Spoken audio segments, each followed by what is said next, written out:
Hello.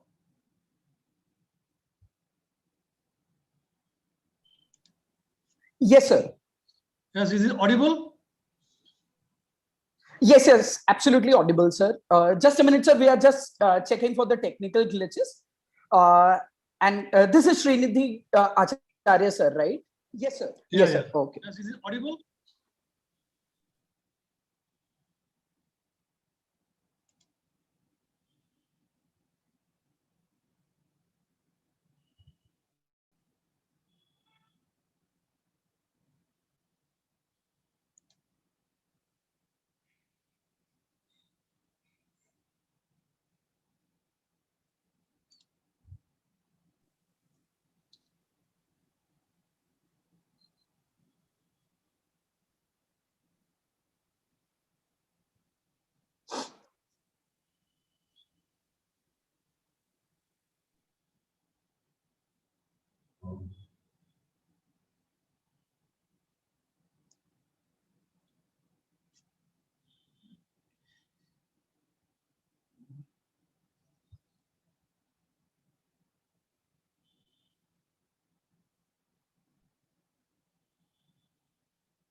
Okay. Hello everyone. Good morning to all and welcome to today's session. Our guest speakers are joined. So now we are going to start our session.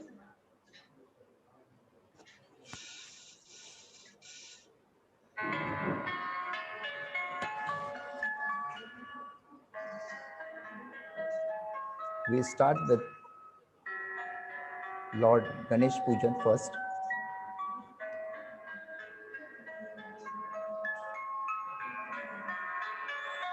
May I request Srinidhi, sir, to please mute the YouTube behind you, sir? The voice is echoing, sir.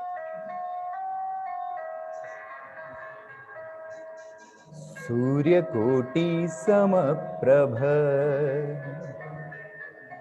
Nirvignam Kuru Me Deva Sarva Karyeshu Sarvada.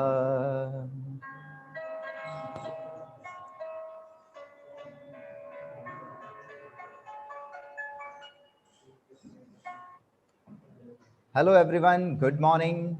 Today with us, respected Chairman Sir, Mr. Bharat Bhai Patel Sir, our Secretary, Mr. Viral Thakkar Sir, Principal Dr. Swapnil Parthe Sir, our Campus Director and Chairperson for today's webinar, Dr. R.D. Patel Sir, HOD, Department of Panchakarma, Dr. Abhay Kanabar Sir, our guest speakers, teachers, and dear students. I am Dr. Lokesh Hiralal Patankar, Assistant Professor, Department of Panchakarma, Bhargava Ayurveda College and Hospital, DAHEMI, ANAND, Gujarat. I welcome you to all in this Indo-Japan International webinar on Panchakarma. I will be your host today, and my co-host is Dr. Sandeep Patil, Assistant Professor, Department of Swasthvritta. Friends, this is our first step towards the endless destination in which we have brought for you a series of webinars to get update with knowledge of Ayurveda. So stay tuned with us to get the details. Friends, prayer is the source of divine energy. So let's start this Jnana Kumbha today with the blessings of Lord Dhanvantari.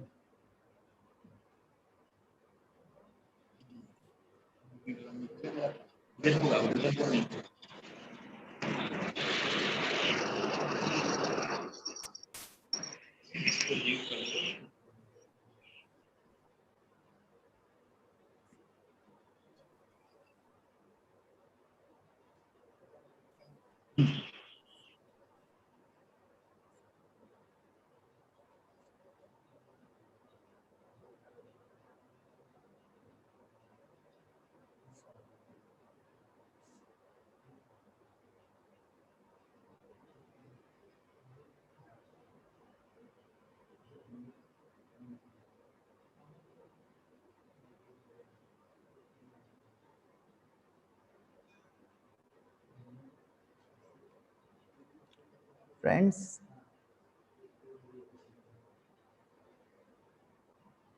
now I request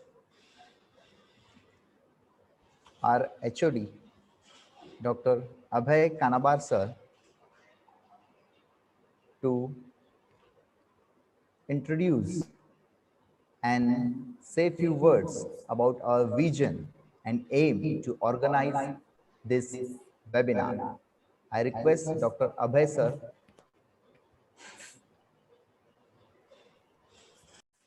Good morning, everyone. I, Dr. Abhay Kanabar, Associate Professor, Bhargava Ayurveda College, Panchakarma Department, welcome you all on this amazing day. We are extremely proud to arrange to able such a wonderful webinar, Indo-Japan webinar on the Panchakarma with such revered speaker in the Panchakarma subject. On this special day, I heartily welcome our chairman, sir, Mr. Bharat sir, secretary sir, Mr. Viral sir, campus director, Dr. Raval sir, our beloved principal, Dr. Swapnil sir, senior most faculty, Dr. Waghela sir. And special welcome our guest speaker from all over the world. From Jaipur, Dr. Srinidhi Kumar sir is with us. In Rajasthani, I welcome you, Ghanikhama sir. From Ahmedabad, Dr. Preraksa sir, international speaker. You all know very well. Suswagatam sir. From Japan, Dr. Inamura Hiroi Sharma. In Japanese, I welcome you. I, Yokosu Madam. I, Dr. Abhay, on behalf of Bhargava Ayurveda College, welcome all of you.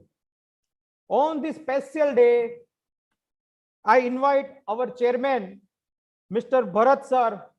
Please say a few words.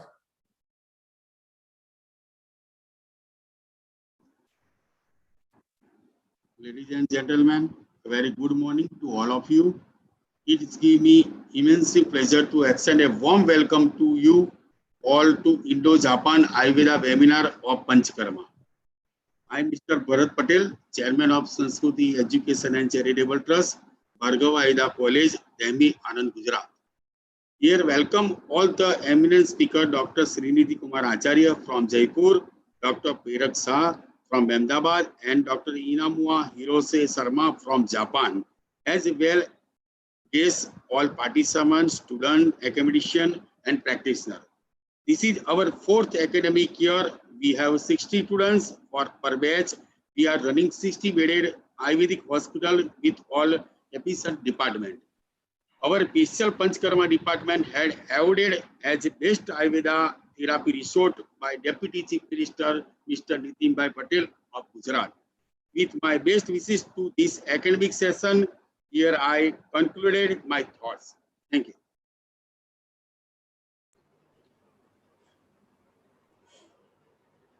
Thank you, sir. Thank you, Chairman, sir. Your words are power booster for us. Thank you, sir. Thank you very much. Your support is definitely very much meaningful for us that you are a backbone, sir, for us. I request our dynamic personality, our principal, sir, to say few words on this occasion. Principal, sir, Dr. Swapnil Parte, sir. Thank you, Lokesh, sir. Hello, good morning, everybody.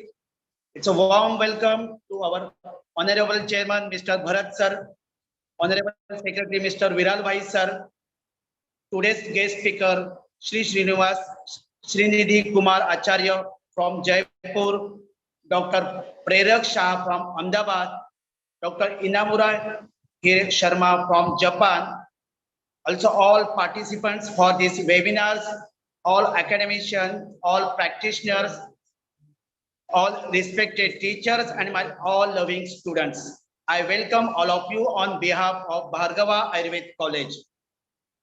I would like to thankful to all guest speakers who had acknowledged our invitation to share their thoughts in this webinar. First of all, I would like to congratulate to our Panchakarma department, especially Dr. Abhay Kanabar sir, HOD, and Dr. Lokesh Patankar sir for organizing this Indo-Japan Ayurveda webinar on Panchakarma. With these two words, I would, with best wishes to this webinar, I would conclude my two words. Okay, thank you. Thank you.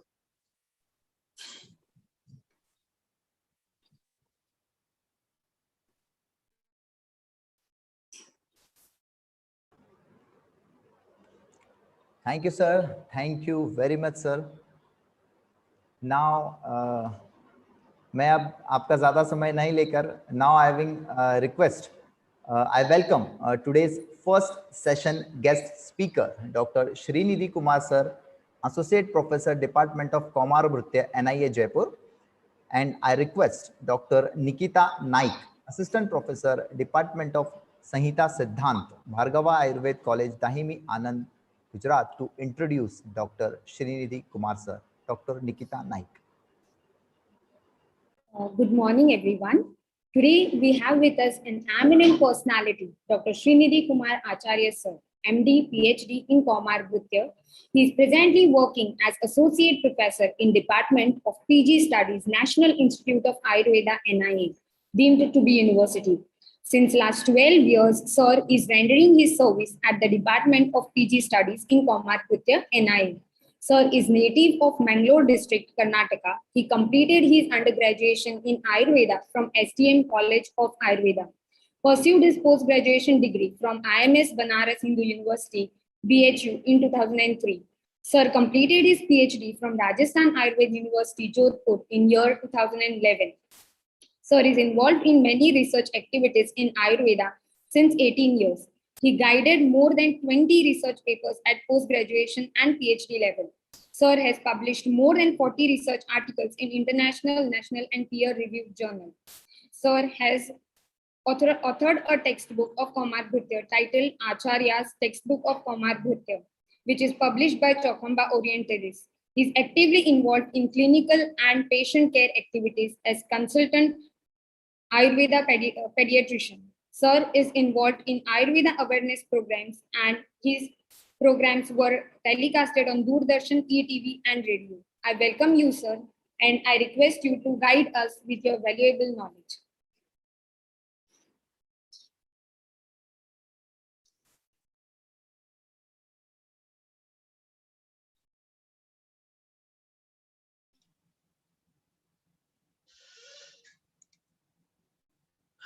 Shall I share the screen now? Yes, sir. Yes, sir.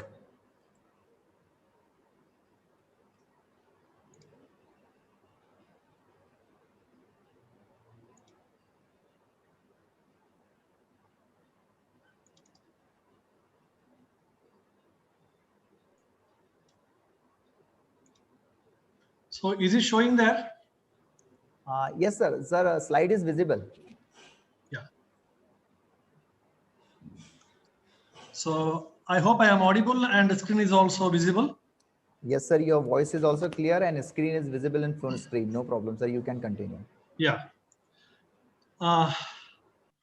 Chandraukakanti Amrtorkare Jihanti Sanjeevayanti Mamitatmasakam Presham Jnanam Sudam Kalashameva Chasandadano Sheetamshu Mandalagatam Smaratosmi Tasme Om Shri Dham Dhanvantaraye Namaha. At the outset, I would like to thank all the organizing team of this Indo-Japan webinar conducted from your college, and thank you very much for all the organizers for giving me this opportunity. So without wasting much of the time, so I will directly start with my presentation. Yes, the topic which is allotted for me is to talk something about Panchakarma in pediatrics. So introduction to Panchakarma in pediatrics. So I will going to touch some of the basic points of Panchakarma in pediatrics. However, I will not deal the things in detail, but I will touch all the possible points and also some of the clinical aspects which is related to it. Now, when we talk about Panchakarma in children, the first question always comes, can we give Panchakarma in the children? Okay, this is the biggest question. Because we have got so much of hesitation, apprehension regarding Panchakarma in children. I want to clear all those things now. See, Panchakarma is nothing but it is a purificatory method to root out the disease. If you want to root out the disease from the root itself, from the base itself, the best option which is given in Ayurveda is that is Panchakarma for the permanent cure. Just like removing the tree from its root itself, we want to relieve the disease from the root itself. And Shodhana is important mode of removing these vitiated doshas from the body so that cure will be permanent. Okay. Now, Shodhana is done in case of dosha prakopa. We know that it may be vata, pitta or kapha, any dosha prakopa, and there will be, whenever there is dosha prakopa, we will go for Shodhana according to the requirement. Now the question is, this dosha prakopa also occur in children and this dosha prakopa also occurring in adults. And if you want to remove the dosha which is causing some problem inside and leading to severity of the disease and leading to chronicity of the disease, then it has to be removed. Therefore, Charaka rightly says, dosha dusha malaschaiva mahatam vyadayaschayehe ta eva sarve bhalanam matra tu alpataramata. That means the doshas which are present in the adult body and the malas which are present in the adult body, the dhatus which are present in the adult body are also present in the body of the baby or child. And the pattern of dosha prakopa and pattern of dosha shamana is also same to that of the adults in the baby. Therefore, there is no question of denying Panchakarma for the child. Okay. Ta eva sarve balanam matra tu alpataramataha. Only thing is, you have to little careful or little cautious about the matra and method of administration. And there is no doubt that to remove this dosha prakopa, that the same pattern which is followed for the adults should be also followed for the children. Further, Yoga Ratnakara further say, Jvaradya Vyadaya Sarve Mahatam Ye Purohitaha Baladehe Apite Tadvat Jnayasyu Kushalerya. The same dosha prakopa, same pathology, same disorders which occur in the body of the adults also occur in the children. Therefore, there is no any scope for any apprehension, any doubt that whether we have to go for Panchakarma in children or not. It has to be given. It has to be given. If you want to clear the dosha prakopa, it has to be given. Okay. So hence it is a right to have Panchakarma for all age group, including children. Hence Panchakarma is also indicated in children. Further, it is told that Panchakarma should be done by considering Bala, Kala, Desha, Agni, Dosha and Dusha of the child. Of course, it left to the yukti of the physician that how you going to give Shodhana karmas in children, and we need to consider about the Bala of the child and Kala, Desha, Agni, Dusha and Doshas of the child. That is always there. Hence, it is not the age which is limitation. Now, this point is very clear. It is not the age which is limitation for Panchakarma in children. Rather, it is Bala and other factors which should be kept in mind. Yes, child is 5 years of old, therefore we will not give Panchakarma. This is not the right way. You just see whether Bala of the child is okay or not. If the child is bearable, child is tolerable, then by considering the other some of the factors in a modified way, definitely we can give Panchakarma in children.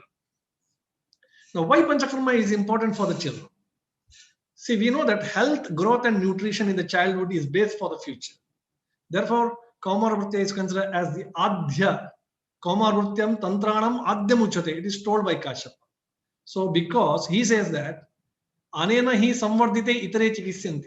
That means, if physicians of Kaumarvritya treat the baby well, if the physicians of Kaumarvritya take care of the health and growth and development of the child well, and if the physician of Kaumarvritya treat the disorders of child and make a very strong platform for the future life, then only we will have a healthy future citizens.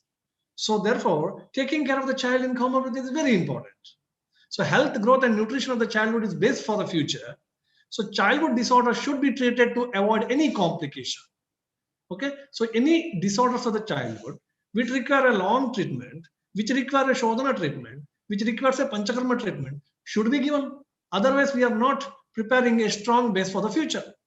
Okay, so we have to remove the vitiated doshas judiciously. Now, this is very important. We have to remove the doshas. We know that in case of Panchakarma, what we will do with the vitiated doshas or Prakritha doshas will be removed by the body from the different roots. But we talk about children, it should be done very judiciously. The reason is, Kashyapa says that the doshas and dhatus which are present in the body are not completely developed as to that of the adults. Vatadhyir binaha aushadir chestaha ingita darshanai. That means, for example, if pitta is 10 in adult, for example, I am telling pitta is named as 10 quantity, in child it is only 5.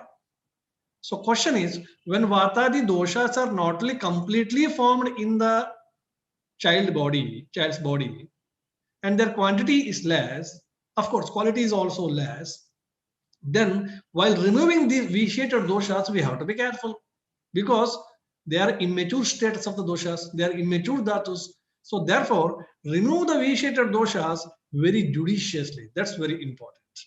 Okay, so therefore, Kashyapa says that Panchakarma should be given by using some of the drugs which are having Madhura Pradhana, Hridya, Shita, and along with the estimated dose and by slight modification of the procedure. Okay, so as for Kashyapa, he says that physicians of Kaumarvritya will be always under great stress. Bishop Kaumarvrityastehe Karanayar Nitya Dukkitaha.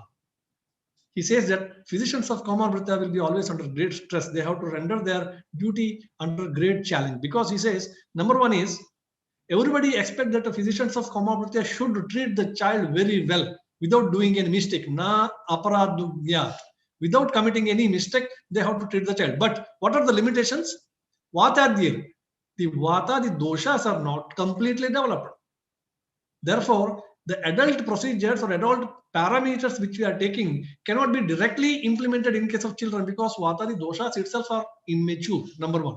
Number two, child will not tell about any suffering. Okay, a newborn baby or infant or even the toddler is not in a position to express his suffering. But still, physicians of Kaumarvritya has to understand his problem, suffering by high index of suspicion, and he has to treat well. Na chesta, there is no proper development of signs and symptoms.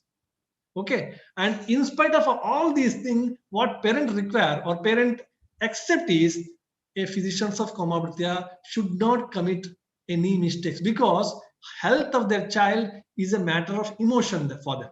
It's an emotional issue for them. So they are ready to do anything for their child. So they expect that physicians of Kaumarvritya to do the perfect treatment without committing any mistake. So therefore, physician of Kaumarvritya has to work under all these limitations. Therefore, Kashyapa rightly says physicians of Kaumarvritya are under great stress. Bishop Kaumarvrityaste Karane Nitya Dukkitaha. Okay, so hence proper diagnosis with a high index of suspicion is required in the child before implementation of Panchakarma Chikitsa. Vamana, Virechana, Basti are the procedures which always demand an active participation of the patients, and his administration may be dangerous if it is passive. This is one more important thing. See, these are the procedures actually, you cannot do it passively. Vamana, Virechana, Basti, and many other procedures involved in Panchakarma, they require the active participation of the patient. And we cannot expect complete active participation of the patient in case of children. Sometimes it may be passive. Okay, so when you are passively doing the things, you should be very careful while administration. Newborn has got functional immaturity. Talking about newborn, and in fact, they have got some functional immaturity. Their GIT is not completely developed. Their lungs are not completely developed. Their CNS is not completely developed. So giving Vamana, Virechana, and Basti need extreme caution and always judicious approach. Now, so this is a basic thing I have explained. Now we'll go for some other things. So different opinions are there among the scholars of Ayurveda regarding the implementation of Panchakarma in pediatric clinical practice.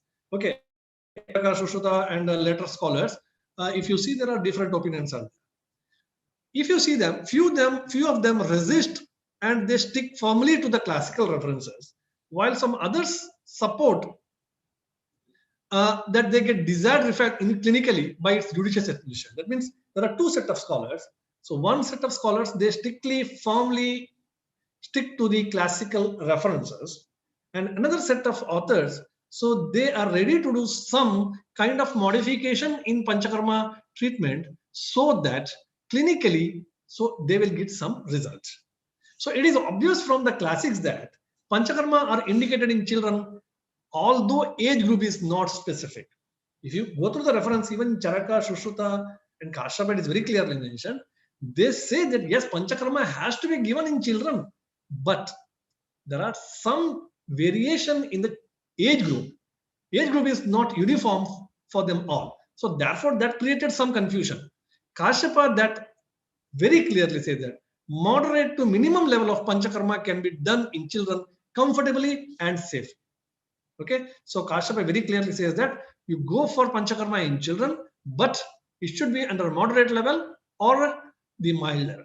And it should be, if this is the criteria, then you can do it very comfortably without any complications. Meanwhile, there is a clear-cut contraindication for excess apatarpana, rakta mokshana, and shodhana treatment by Kashyapa. Kashyapa says excess Panchakarma or excess shodhana is not at all indicated in children. For that, he says that natu esham balasya natveva balasya vishoshanam hitam. Excess vishoshana is not good. Naiva ati samshodhana. Not even excess samshodhana is good, and rakta mokshana is good. And you have to give Panchakarma in children mild or moderate way by considering snigdher. What are the drugs we should be used? Snigdher, sushiter, madure, adahi. The drugs should be used are snigdher drugs, then shitala drugs, madura drugs, adahi drugs, one which not produce any burning sensation, adahi drugs, and mode of administration should be preferably either ashana, lepa, or sechan. Okay, so you go for maximum these kind of applications, like either you give the drugs through the ashana, or you apply the drugs through the lepa, or parishechana, avagaya, etc. These methods are better followed for the administration of the drugs rather than the classical adults methods.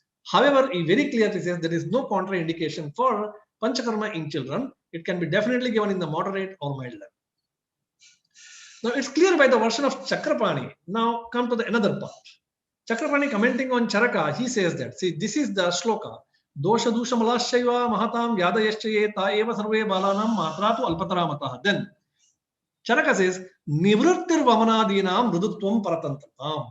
That means he says that vamanadi kriya should be nivritti. That means it should not be done in those children with mrudutvam paratantratam. It should not be done in the small kids or shishu. The reason is they are very mrudu and also paratantratam. They are depending on others. They are depending on others. Now Chakrapani comment on this paratantratam, and accordingly Chakrapani divided the bala into two types. One is swatantra bala, another one is paratantra bala. Okay, so now he says that Panchakarma can be very safely employed in swatantra bala. What is swatantra bala? He is able to take care of himself. Okay, so he can, to some extent, he can actively participate in the procedure, and is not depending completely on others for walking, standing, etc. Okay, and this is called an independent child by Chakrapani, considering Bala, Desha, and Kala of the child. Here, the Swatantra Bala refers to that child who does not require any assistance in his day-to-day activities like eating, talking, walking, and he can able to explain which is good, which is bad. That means suffering. Suffering-wise, he can say, yes, I am having pain. Yes, I am not having pain. I am comfortable. At least he is able to say this, express his suffering, and such child is considered as Swatantra Bala. And one who is not able to do all these things is considered as Paratantra Bala. And Chakrapani says that in Paratantra Bala, the Panchakarmas are better avoided. And in Swatantra Bala, Panchakarmas can be very safely administered. Again, this is one of the strong supports for Panchakarma in pediatrics. This is Swatantra and Paratantra Bala. If you go through the Tika by Chakrapani and Gangadhara, you can get many things. Now come to the next one. That's the need of Panchakarma to the mother and child. See, both mother and child Shodhana should be, either we talk about mother or Datri, they carry the same meaning, either Datri or mother. It is told that mother should be given, Datri Shodhana is very important, or mother should be given with the Shodhana in case baby is having some problem. Okay, so both mother and child Shodhana should be administered when the condition demand. And this is true just like a letter written on the stone. So this is what Kashyapa says. Last line is Tad arogyam bhavatyashu shisho lekha yata ashmari. Just like the letters written in the stone. It is very, very crystal clear that mother and child both should be given Shodhana. So, okay. So this is another evidence. So this further clears the contraindicatory or contradictory opinions regarding the administration of pediatric Panchakarma. Now, talking about Shodhana in infants. In the infantile age, if the breast milk is vitiated from the side of the mother, through which the disease is manifest in the baby also. We know that in the first year of the life, that is Kshirapa, where the main food of the child is only Kshira, taken from the mother. And if that particular breast milk is vitiated, definitely it causes the problem to the baby also. So, although mother has been advised to undergo Shodhana, of course, the breast milk, the root of breast milk administration, breast milk vitiation is in the mother, and definitely we will advise Shodhana for the mother to get rid of the disease. Morbid doshas which get settled in the infant's body. But another thing happens. What is that? The doshas which already gone through the Kshira, vitiated Kshira, into the body of the baby after sucking. So that will go into the body of the baby or child and get sthana samshaya there and become morbid and cause further disease sequel which can destroy the life of the baby. This is told by Kashyapa.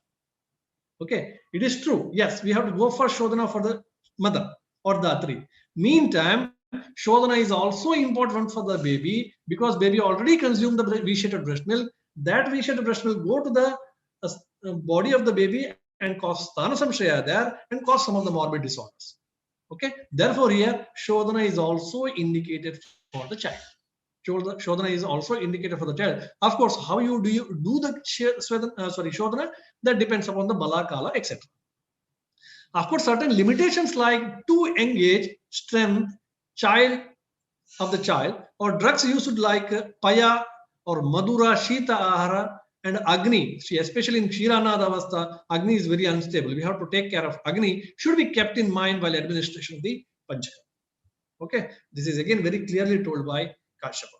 So as per the classics, all the Panchakarmas are safely administered in the child except some contraindication for Virechana. So if we see in the further slides that all the Panchakarmas are very safely administered and there is indication for the children. But only thing what Kashyapa and other authors says that Virechana when you give for the children need to be a little careful. And they say Virechana can be better avoided. Okay, it should be given only in conditions of emergency. When there is acute emergency, then only you go for Virechana. Otherwise, you don't go for Virechana. Okay, these are the references. We'll go next. Now, Shodhana in infants, when we talk further, to some extent, alteration in the Panchakarma with regards to the pediatric practice has been explained in the classics. We will see what is that. See, Bala is the stage with a delicate body and mind with the dominance of the Kapha.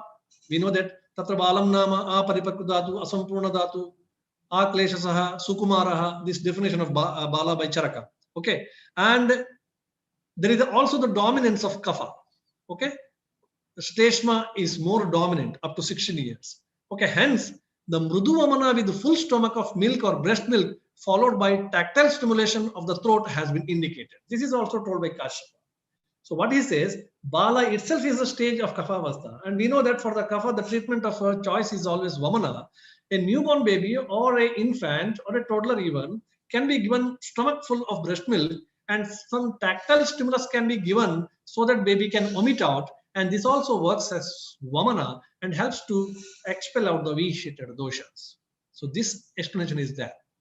Indication of virechana should be substituted by basti. I told already, virechana is not explained, especially for the lower age.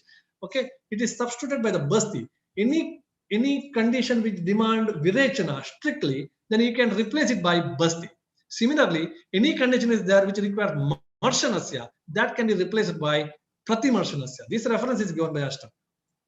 Okay, now Kashyapa further explains that Vamana as a mainstay of treatment for Balarogas. In all the Balarogas, he says Vamana is the mainstay of treatment because it is the stage of kapha dominance. Okay, indulging not only kapha dominance, and this is a period, childhood period is a period where child is indulging in more kapha vardaka ahara like kshira, grita, and sweet substances, etc. So there will be kapha vardhana in the body already. Meantime, it is kapha vardhana avastha also, and therefore Kashyapa says that Vamana is the best line of treatment. He says that Deva and Manushi, if the child is going for continuous Vamana, that means repeated Vamanas, and the child will not suffer with any Deva Manushi disorders, any disorders which is caused by Deva, any disorders which is caused by Manusha. So that will not be afflicted to the baby if any baby who is frequently vomiting. We will discuss it later. Virechana is a child, suppose Virechana in a child in Pitta Roga. Suppose there is a Pitta Roga in the child and Virechana is a requirement. So then suggested to avoid this as far as possible and reserve for only emergency. Reserve it for only emergency condition. That portion I've already explained. Now, lastly, the basti is the best treatment for the child. Basti is best indicated for the child and told that it imparts arogya to the child and offspring to the parents and name and fame to the doctor. A basti which is given to the child will give simultaneous benefits to the three people. One is for the child. In the child, it gives the arogya. For the parents, it gives the baby or offspring. And for the doctor who is treating, it gives the name and fame. These are the words of Kashyapa Samhita. So basti is the best treatment for children. Okay, without any consideration, you can give the basti at any age group that we will discuss. Now, Kashyapa also advised Nasya for both child and mother. If you see Kashyapa's reference in Pratishyatiki Sarada, so he says that Nasya can be also given to the child and mother. Interestingly, he says, if the child is not reluctant, that means this child is not tolerating, that means if the child is not want to take the nasya, it is very irritable, then he says that forcefully administration of the nasya to the child should be done. Very surprisingly, he says, because if the absolute indication for nasya is there in children, if the child is not willing, you go for forceful administration.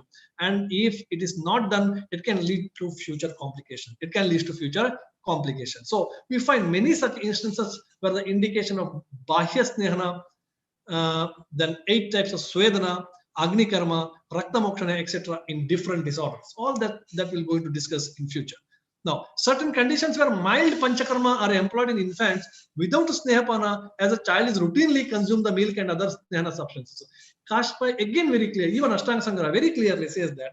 And there is no any compulsory Snehapana to the child. Okay, usually before Vamana and Basti, Virechana will go for Snehapana. Or in case of Basti, will go for Anuvasana Basti, etc. And he says that there is no such compulsory rules for the children because child is already consuming Snehayukta Ahara. Okay, Kshira, Grita or milk products, baby is daily consuming in the early part of the life. Therefore, there is no requirement of an again methodological Snehapana or this Basti, Anuvasana Basti, etc. in children. You can directly go for this treatment. This is the words of Kashyapa again. So similarly, during Prana Pratyagamana, if you see the Prana Pratyagamana procedure, there is Grita Tailena Vamanam, isn't it? It is very Saindava Sarpisham Shishu Prachardhanam. So in the context of Prana Pratyagamana, it is told that to remove the amniotic fluid which is already present in the baby's stomach, we can employ that. Saindava and as well as Grita should be mixed together and it is given, and throat should be touched so that baby undergoes Sadhya Vamana, and the amniotic contents which are present in the stomach will be get excreted out or expelled out through the Vamana. So this is the type of Vamana procedure only which is practiced in the first day of the life. See, it is immediately after, that is during the Prana Pratyagamana, baby is not breathing and we are going for Shishu Prachardana. So, but it is a sort of a Sadhya Vamana like procedure. So again, this indicates that Panchakarmas are indicated in children that in the very early age, this particular procedure is in the first few minutes after birth. Okay. Apart from that, certain Graha Rogas, now Graha Rogas are the main subject matter of Kama, we know that. In Graha Rogas also, the infants which are suffering from Graha Rogas also, there is indication and contraindication for the Vamana and Virechana by Kashyapa. Okay, he says the Revati should be given with Virechana and Skanda should not be given with Vamana. See, all in these Panchakarma procedures are explained for the Graha Rogas also. That also we will see. Now, Shishu Vamana is also indicated in the disorder of breast milk vitiation. Okay, and Kshira Lasaka. Srinidhi sir. Yes. Sorry to disturb you, sir. You can on your video, sir. You can may on your video, sir. Yeah, it's okay. It's okay. Okay. So certain Graha Rogas affecting the infants, the infants' indication and contraindication is also explained. Now, Snehana and Snehapana. We will come to the first one, that is Snehana. While explaining the Snehana to the child, the Snehadravya of the Jangala and Stavara Yoni and administration of, now we are coming to the exactly Snehana and Snehapana, the first, the Purva Karma, which is explained. In children, how we can take that. So we are discussing that part. While explaining the Snehana to the child, Snehadravya of the Jangala and Stavara Yoni, the administration, indication, contraindication, and Sneha, Ajirna, and Samyak Lakshanas are explained by Kashyapa. Okay, so he says that Grita, Taila, Vasa, Majja are explained as major Snehana substances, and more importance has been given to the Pravicharana Sneha. Pravicharana Sneha means mixing the Sneha with the eatable substances. You cannot go for the Acha Sneha in children, it's quite difficult, but can be mixed with idli, can be mixed with dosa or any dalia, etc. And it can be, it can be given. So Kshirapa Avastha, the child does not demand compulsory Snehapana, as I told, due to the daily intake of the milk and oily substances, as this is a main diet. Now, in the context of Snehapana or Snehana, Kashyapa says that Avika Grita is best for Prameha. When you are treating Prameha, diabetes 1 type of patient, suppose in children we are treating, then here if you are going for some Shodhana, etc., then he says instead of other Gritas, you go for Avika Grita. And in the Taila also, all the other authors says that Tila Taila is best, but it is Kashyapa who says that Eranda Taila is best. Okay, Eranda Taila is best.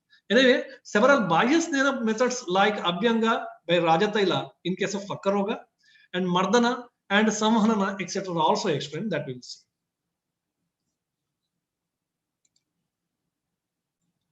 Now, certain Bahya Chikitsa in children. Svedana we used to do in some of the colicky pain in children. Okay, when child is having some colicky pain, just we will go for Svedana in the form of Patasveda. Just we will immerse the clothes and rinse it with the hot water and keep it over the abdomen. The colicky pain will be relieved. This is because of the stimulation of the sympathetic nerve system and parasympathetic nerve system through the heat sensation. Anyway, you can go for Matra Basti in constipation in children. This is also a sort of Bahya Chikitsa.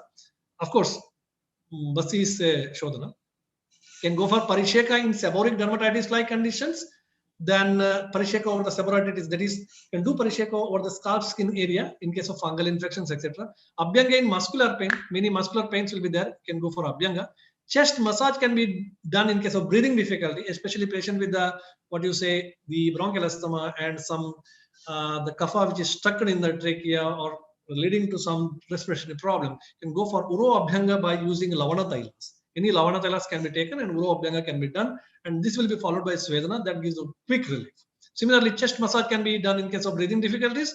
Then Abhyanga with the Nabi, Abhyanga over the Nabi. This is again Abhyanga, Dhyana procedure. Abhyanga can be Nabi, can be done in case of worm infestation and other type of pain. Usually practiced in the village area when the child is suffering from a vague abdominal pain. Okay, in the umbilical area because of the worm infestation. Usually they will go for take the gruta and mix it with the hingu and some salt, and they apply over the nabi in a circular fashion. Anyway, that pain will be relieved. That is again because of the sympathetic action. Swedana can be given in case of urinary and fecal retention. When the baby is having fecal and urinary retention, usually alternate you Swedana by cold water and hot water, sympathetic and parasympathetic stimulation alternatively. So that helps to pass the urine. Similarly, Arka Lepa. These are some of the Vajra procedures I'm telling. Arka Lepa can be done in corns and warts, etc. You take the Arka Kshira in the morning, and take in the matchstick and then put it over the corn or warts, whatever, for continuously 10-15 days, and that will be clear. Pattabandhana is one more type. That is, we will be going to discuss it. In case of contractures, we can go for that. And Shirodhara and other cognition problems, it can be given. Now, talking about Abhyanga, a vague pain all over the body due to dry skin, especially in the winter season, we can go for simple Abhyanga. That is Snehana. Okay. So Bahya Abhyanga. So Yasti Madhutaila can be given. Similarly, pain in the joints due to degeneration or inflammatory origin, as occur in case of juvenile rheumatoid arthritis, Amohata, etc. Vishagarbha Taila or Maha Vishagarbha Taila can be. These are the examples of Snehana in the form of Abhyanga. Okay, in Fakroga, we know that Raja Taila is given for Abhyanga because it is good for increase the tone of the muscle and also in case of atrophy of the muscle for the regeneration. Then decrease the range of movement of the joints, as in case of cerebral palsy and other contractures, we can go for Sahacharadi Taila and Pinda Taila Abhyanga in children. Similarly, Mahanarana Taila, that is quite good for the growing pain in children. So you may be knowing growing pain. Usually growing pain is a big problem in children. They usually at the night hours, they start telling that, yes, I am having pain, and they start crying. Okay, in the morning they will be okay, but in the night it will start, especially in the limbs. And just go for Mahanarana Taila Abhyanga in such conditions. Similarly, Uro Abhyanga, I have explained the same thing. In the case of bronchial asthma, Lavana Taila or Bruhat Saindavadi Taila can be given followed by Snehana. That is a very good result along with some other drugs. Then Kapha in the bronchial asthma and other Kapha Purna conditions of the chest, you can go for chest physiotherapy along with Abhyanga. Then local application of the Kshirabala Taila over the eyeball and eyelid area by Kshirabala Taila is also very good for relaxation. Nowadays, in the COVID time, the child is compulsorily made to sit in front of the computer screen and all, and they will have eye strain, and this is the best thing. In night hours, you just go for Kshirabala Taila Abhyanga or just application over the eyelid and eyelash area and over the orbital area, and it was a very good relaxation and also good sleep. And one more type of Abhyanga that is explained in the Guda area by Kashyapa, where he says anal area of the child should be applied with the Katu Taila mixed with the Saindava. This is quite good for the worm infestation. Okay, in case of worm infestation, where the child is having intractable itching at night hours, okay, especially due to the pinworms, and Kashyapa says that Katu Taila, which is mixed with the Lavana, should be kept in a gauze piece at the anal area, and that relieves that particular intractable itching. Now, Abhyanga works by the modulation of sensations. Okay, if you see the Abhyanga, it will work by different modulation of the sensations. Abhyanga can be done by using oil, grita, vasa, etc. Different types of taila, maybe vegetable or animal virgin, can be used for Abhyanga. Aching pain and inflammatory pain, suppose if it is there, if you identify the pain as an aching pain or an inflammatory pain, then Nirgundi Taila, Mahavishagarbha Taila is found effective even in children. Pain with the tingling sensation, as in case of neurological degenerative conditions, then Prasadini Taila is very good. And also because it has got Vedana Sthapana. Vedana Sthapana means one will re-establish the Vedana. If the sensory sensations are lost, then it re-establishes sensory sensation. It is Vedana Sthapana. Okay. So a Vedana Sthapaka drug, yes. A certain conditions of neuromuscular disorders with the atrophy of the skeletal muscles. Okay. Hemiplegia, cerebral palsy, etc. Then again, Mahamashadi Taila is called. Similarly, Mahamashadi Taila is considered as Brahmana Taila and bulk promoting Taila, and it is a nourishing Taila. So which is also added with the Mamsarasa, which provide easily absorbable animal protein. So these are some of the important things which can be practiced regarding Snehana, especially the Bahya Snehana in children. And these are some of the photos. See, this is the Taila which is taken, probably this is Mahamasha Taila, and this is the way of Abhyanga doing, and these are the real pictures. And force should be applied on the both sides very equally. Both the therapists should apply the force very equally, and see child is enjoying. These are some of the other photos related to what you say Abhyanga. And this is again one more type of Abhyanga we can do. Now we go for Swedana. One more type of Purakama procedure which is explained in detail in Kashyapa is that is Swedana. So Kashyapa explains 8 types of Swedana methods in the childhood Panchakarma practice with a great importance. Okay, Kashyapa explains Ashtavida Sweda, that is quite important. And he explains that Niragni Sweda is best modality to import the minimum Swedana life. So he has also given importance for the Niragni Sweda, where active procedure is not there. And like covering the cloth and use of Ushna Jalapana, Grihavasa, etc. See, Ushna Jalapana is one of the best method of inducing Swedana, okay, especially in children. And similarly, covering in case of fever with the chills and all, where you want Swedana effect. Okay, Swedana also causes Langana. So therefore, Swedana effect, if we can ask the child to go for covering with a thick blanket, that also induces Swedana. Similarly, Grihavasa, etc. Swedana is quite beneficial in removing the stiffness of the body, as all we know, heaviness, and also body contractures, pain, constipation, Vaggraha, Alasaka, and other Vata Kapha disorders. It is good. In Vata Pradhana Rogas, this is told by Kashyapa again. All the other authors also say, Vata Pradhana Rogas, he says that Snigdha Sweda should be done, like Snigdha Patra Pinda Sweda, etc. In Kapha Pradhana Rogas, you have to go for Ruksha Patra Sweda or Ruksha Sweda should be done, like Valuka Sweda. Meanwhile, Swedana can be used one of the biochikisa in many of the conditions in childhood disorders. Snehana followed by Swedana over the chest areas are very good in Kapha Purna Deha conditions, as I explained earlier, because we are trying it. In case of bronchial asthma, along with other internal treatment, we'll just go for Snehana and Swedana of the Uro area. It works as chest physiotherapy also, and it also helps on the principles of Swedana. Swedana over the abdominal area by Pata Sweda, this is quite good in certain atypical abdominal colic and constipation, distension of the bladder, etc. Neonates, same can be done in the form of Hasta Sweda. See, in a small kids, if it is not possible to go by Patat Sweda or some other type of Sweda, go for Hasta Sweda. This is also a typical Sweda explained by Kashyapa. Okay, just rub your hands and produce the heat, and that has to be kept over the area which is required. Swedana over the nasal area and facial area is quite beneficial for the nasal congestion. Okay, so this can be done after Snehana, followed by Swedana. And certain Sugandha Dravyas. One more important thing is, if you add, while you are doing Patasveda to the hot water, if you add some of the Sugandha Dravyas, that gives an added effect, and that helps to relieve the nasal congestion very much, very fastly. For example, Nilagiri oil, some other Pudina oils, etc. If you add, so nasal congestion and chest congestion will be relieved very fast. Okay, rapid relieving is there. Now there are certain safety measures that should be taken to account for the protection of the vital organs of the body, like Basti, Hridaya, eyes, and other scrotal areas against excess heat and injury. And the leaves of the Kumuda, Utpala, Kamala, like soft materials, are used throughout the procedures. That is, ensure the prevention of heat injuries. And a pot which is filled with the cold water should be kept above the head level of the child. That is to check the temperature. Okay, Karpura Churna, Amla Vetasa should be kept in the oral cavity along with the Mridvika mixed with the Sharkara. Okay, Kashyapa explains especially 8 types of Swedana, that is Hasta Sweda, Pata Sweda. Out of them, they are very important and useful in the neonates, especially in neonates and infants.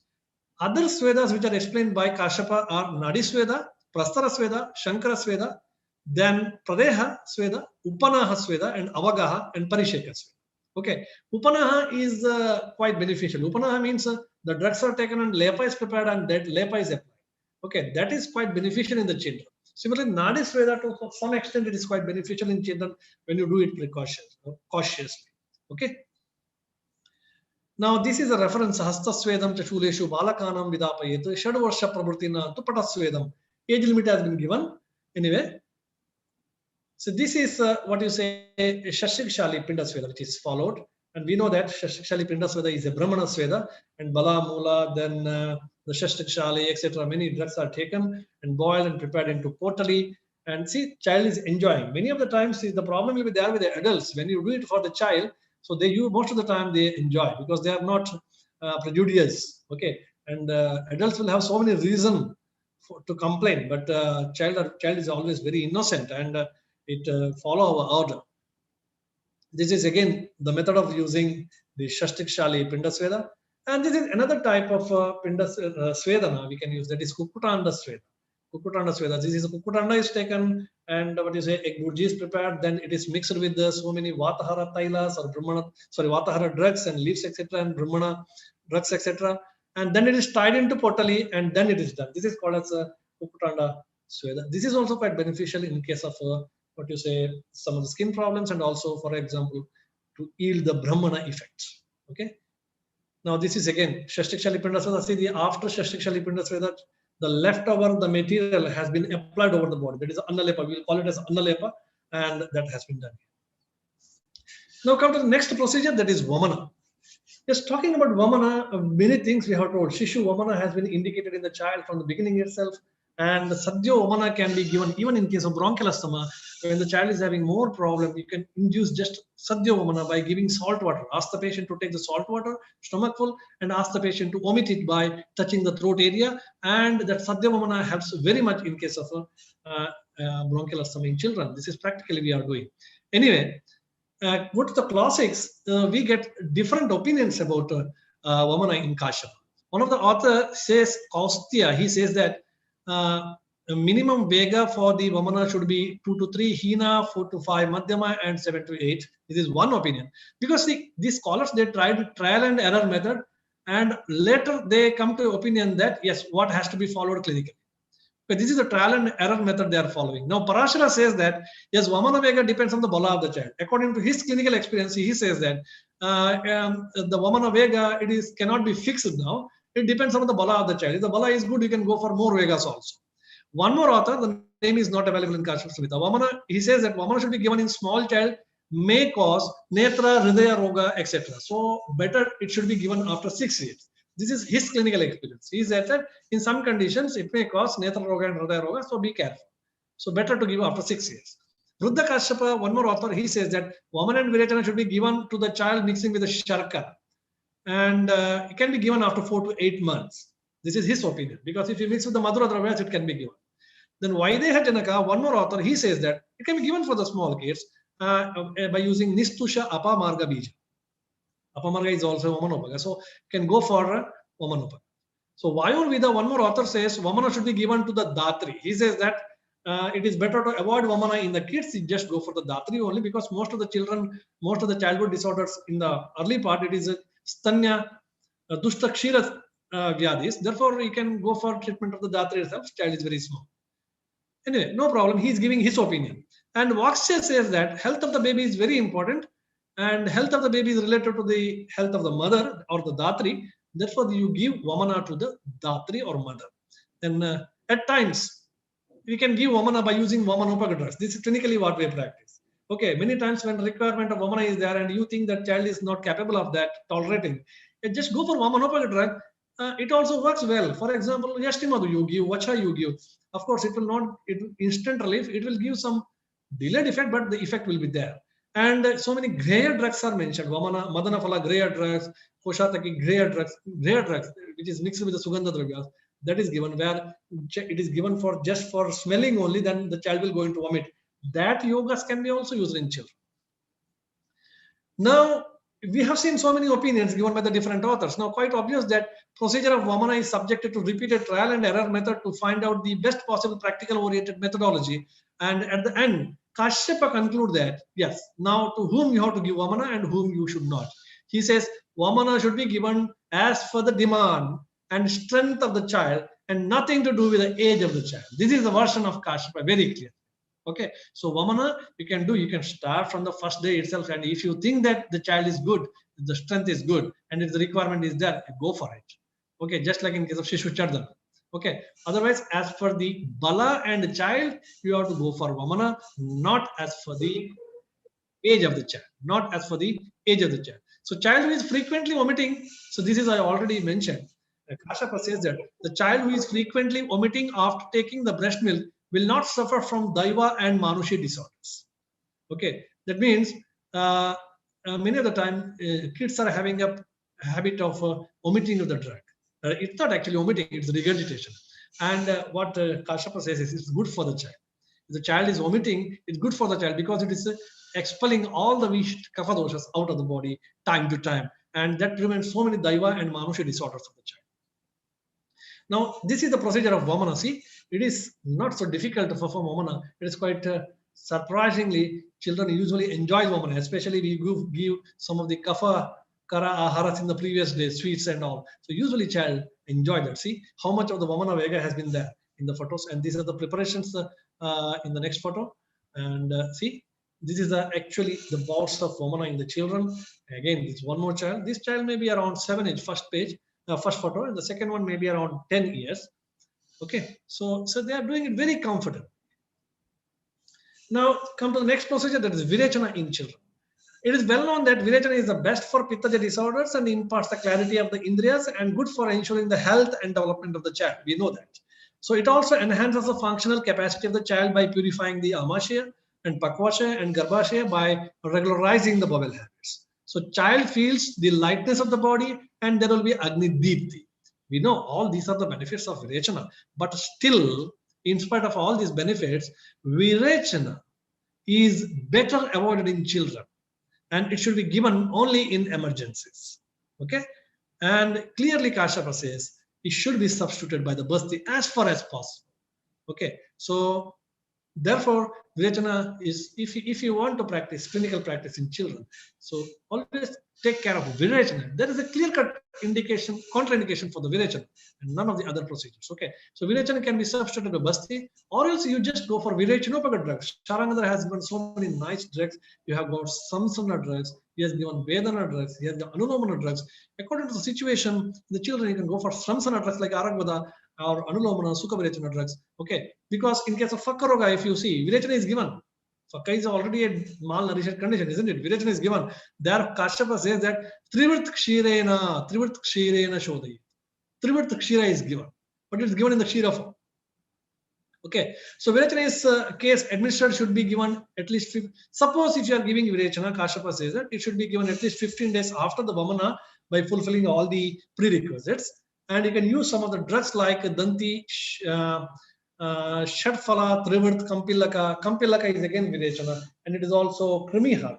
Therefore, conditions where the problem is there with the Krimi, after giving a Krimihara Aushadhi, you can go for Kampilaka. It will cause the Virechana, and Krimi will be expelled out. Vacha, Vishanaka, etc. can be given singly or together, and it can be processed with 1 prasar of the water, and can be also with Gomutra or given for drinking in the Kashaya form. And they should be given in Shankhakriti Patra, mixing with the butter, or can be made into Leha form also. In Fakkaroga, as I already told, Trivrt Kshira Virechana is given. Okay, 10, 15, and 30 of the Vegas of the Virechana is considered as the Hina, Madhyama, and Uttama Vegas, while 4, 3, 2 Prastha of the total medicine eliminated is considered as Uttama. These are some of the theoretical points. This will going to change from patient to patient. We cannot fix these things. Okay. And see, Revati is curable by Virechana. Revati is one of the graha which is afflicting the children, and they say that Revati is curable by Virechana in childhood practice. Now, coming to the last one, that is a Basti. In childhood clinical practice, Basti will act just like a nectar or Amrita, he says that. This gives the money, name, and fame to the pediatrician, as I explained earlier. Child will going to get the long life, father will go and get the progeny, father and mother, and the physician will going to get the name and fame and also money.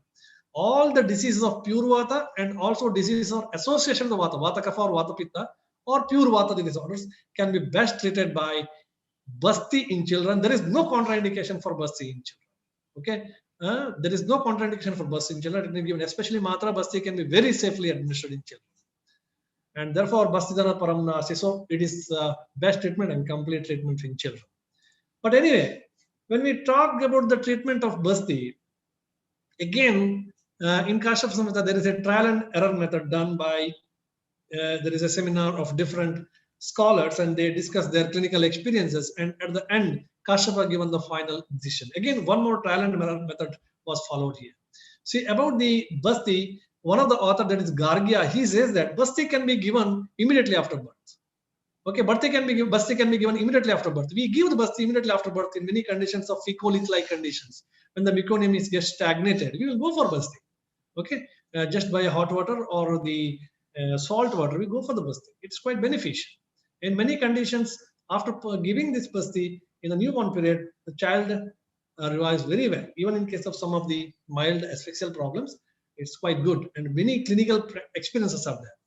Mathara, one more author, he says that Basti can be given in children after 1 month. Okay, he take 1 month time because he says that by the 1 month child will be stabilized, Stiratva. Therefore, we can go for Basti. Punarvasu Atraya, one more author, he says that after 4 months they should be given because organs are not completely matured up to 4 months. Therefore, it is best structurally and functionally they are matured by 4 months. You start giving basti by 4 months. One more Acharya name is missing in Kashaf Samhita. He says that it should be given in the first year, after first year, because chance of getting Santarpanotha and Vyadi is more in children if you go for the basti before 1 year. Okay, so he says that in the 1 year of the life, child is taking Kshira as the main diet, and already Sneha is over in the body. And again, you go for basti, like Anuvasana basti and all, if you give, there is a chance of development of Santarpanotha Vyadis in the child. Therefore, after 1 year, when child start taking Anna, you go for basti. Then Parashara says it is better to give after 3 years. 1 year is difficult to look after the child. He says in the 1 year, child is not able to take care of himself or herself. Therefore, you better to give it after 3 years. Then one more author, Bela, says it is better to give 6 years. Okay, 3 years, there is less intestinal capacity. Okay, so child is not able to retain the basti, whatever it is given. So he says, see, these authors are giving their own clinical experience. Now, what Kashyapa says. The final conclusion given by Kashyapa is that certain criteria are fixed by Kashyapa for administration of the basti. So what he says, yes, all of you are right. I agree with all your clinical experience. You are right in your own way, but the criteria which is fixed by Kashyapa for administration of basti is adhastano annabhukta. Adhastano annabhukta. Adhastana means child is slowly starting weaning from the breast milk and start taking annas. Okay, so the criteria can be fixed like this. Child who is completed the neonatal period can be given with the basti. Child who is able to crawl and sit, adhastano, means crawl and sit and stand with support can be given with basti. Child who can take anna daily in small quantity, he can be given basti. Child who started is weaning from the breast milk slowly. Okay, adhastano, stano. So he can be given with the basti. And practically talking, this particular age corresponds to 6 to 8 months of the life. So what I mean to say is, by 6 to 8 months of the life, mild form of basti, by judiciously considering all the other factors, can be given in children. Usually we will give matra basti in these children, usually by different tailas, etc. Okay. Now this is a procedure of basti giving, and see, there is no problem. This is a 3 or 4 year old child, I think, 3-year-old child. So we are comfortably giving basti in children. These are the basti preparation drugs. This is one more. See, this is even smaller. It may be a 2-year-old child, and basti has been given. Little assistance is required. That's all. Now, materials which are used for the basti in children are vessels prepared by using the gold. So these are the same things which is given in all the samhitas. But the last sloka is quite important. What is that? The last line. The special type of basti dravya or sneha is called as Shaishuka sneha is explained in Kashyapa. Kashyapa explains Shaishuka sneha, and he says that it's good for what you say, Udhavarta, Gulma, and some other disorders. Okay, abdominal disorders. And Chaturabhadra basti is also given. That is a combination of 4 bastis. That is also mentioned in Kashyapa. Now, therefore, basti is considered as best treatment for the disorders of the childhood, and basti will cause the brahmana from the tip to the nail to the head, and this also responsible for imparting the complexion, luster, strength, longevity, and increases the shukra dhatu also, and it cures the disease of vata and vata, the disorders associated. Children's, and one more reference is there. See, children of rich and luxurious family, Kashyapa says that those children who belongs to Rajaputra, that is a rich family, they have a lot of money and luxurious life. So most of the time they indulge in excess coitus in the early age, because everything is available for them as they are VIP people. They indulge in excess coitus before attaining the appropriate age. So what happens? They usually get emaciated. Okay. So now Kashyapa says that for such children also basti is best. For such children also basti is best. Now come to the Panchakarma and pediatrics, that is Nasya. Nasya can be given in Bala, and it's mainly 2 types. Kashyapa very clearly explains 2 types of Nasyas, Brahmana and as well as Karshana. These are the 2 varieties of Nasyas. And Shodhana and Purana Nasya is also explained. Anyway, Kashyapa very clearly says that Nasya can be given with the breast milk. If you see the indication of Matrastanya, Matrastanya Navanam Rakta Pittancha. So it can be given for Nasya.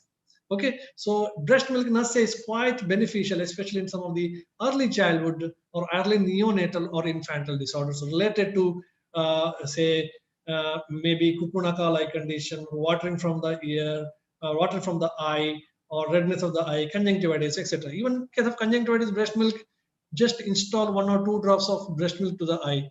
So that is sufficient, because breast milk contains so many immunoglobulins that will go into help. Okay, anyway.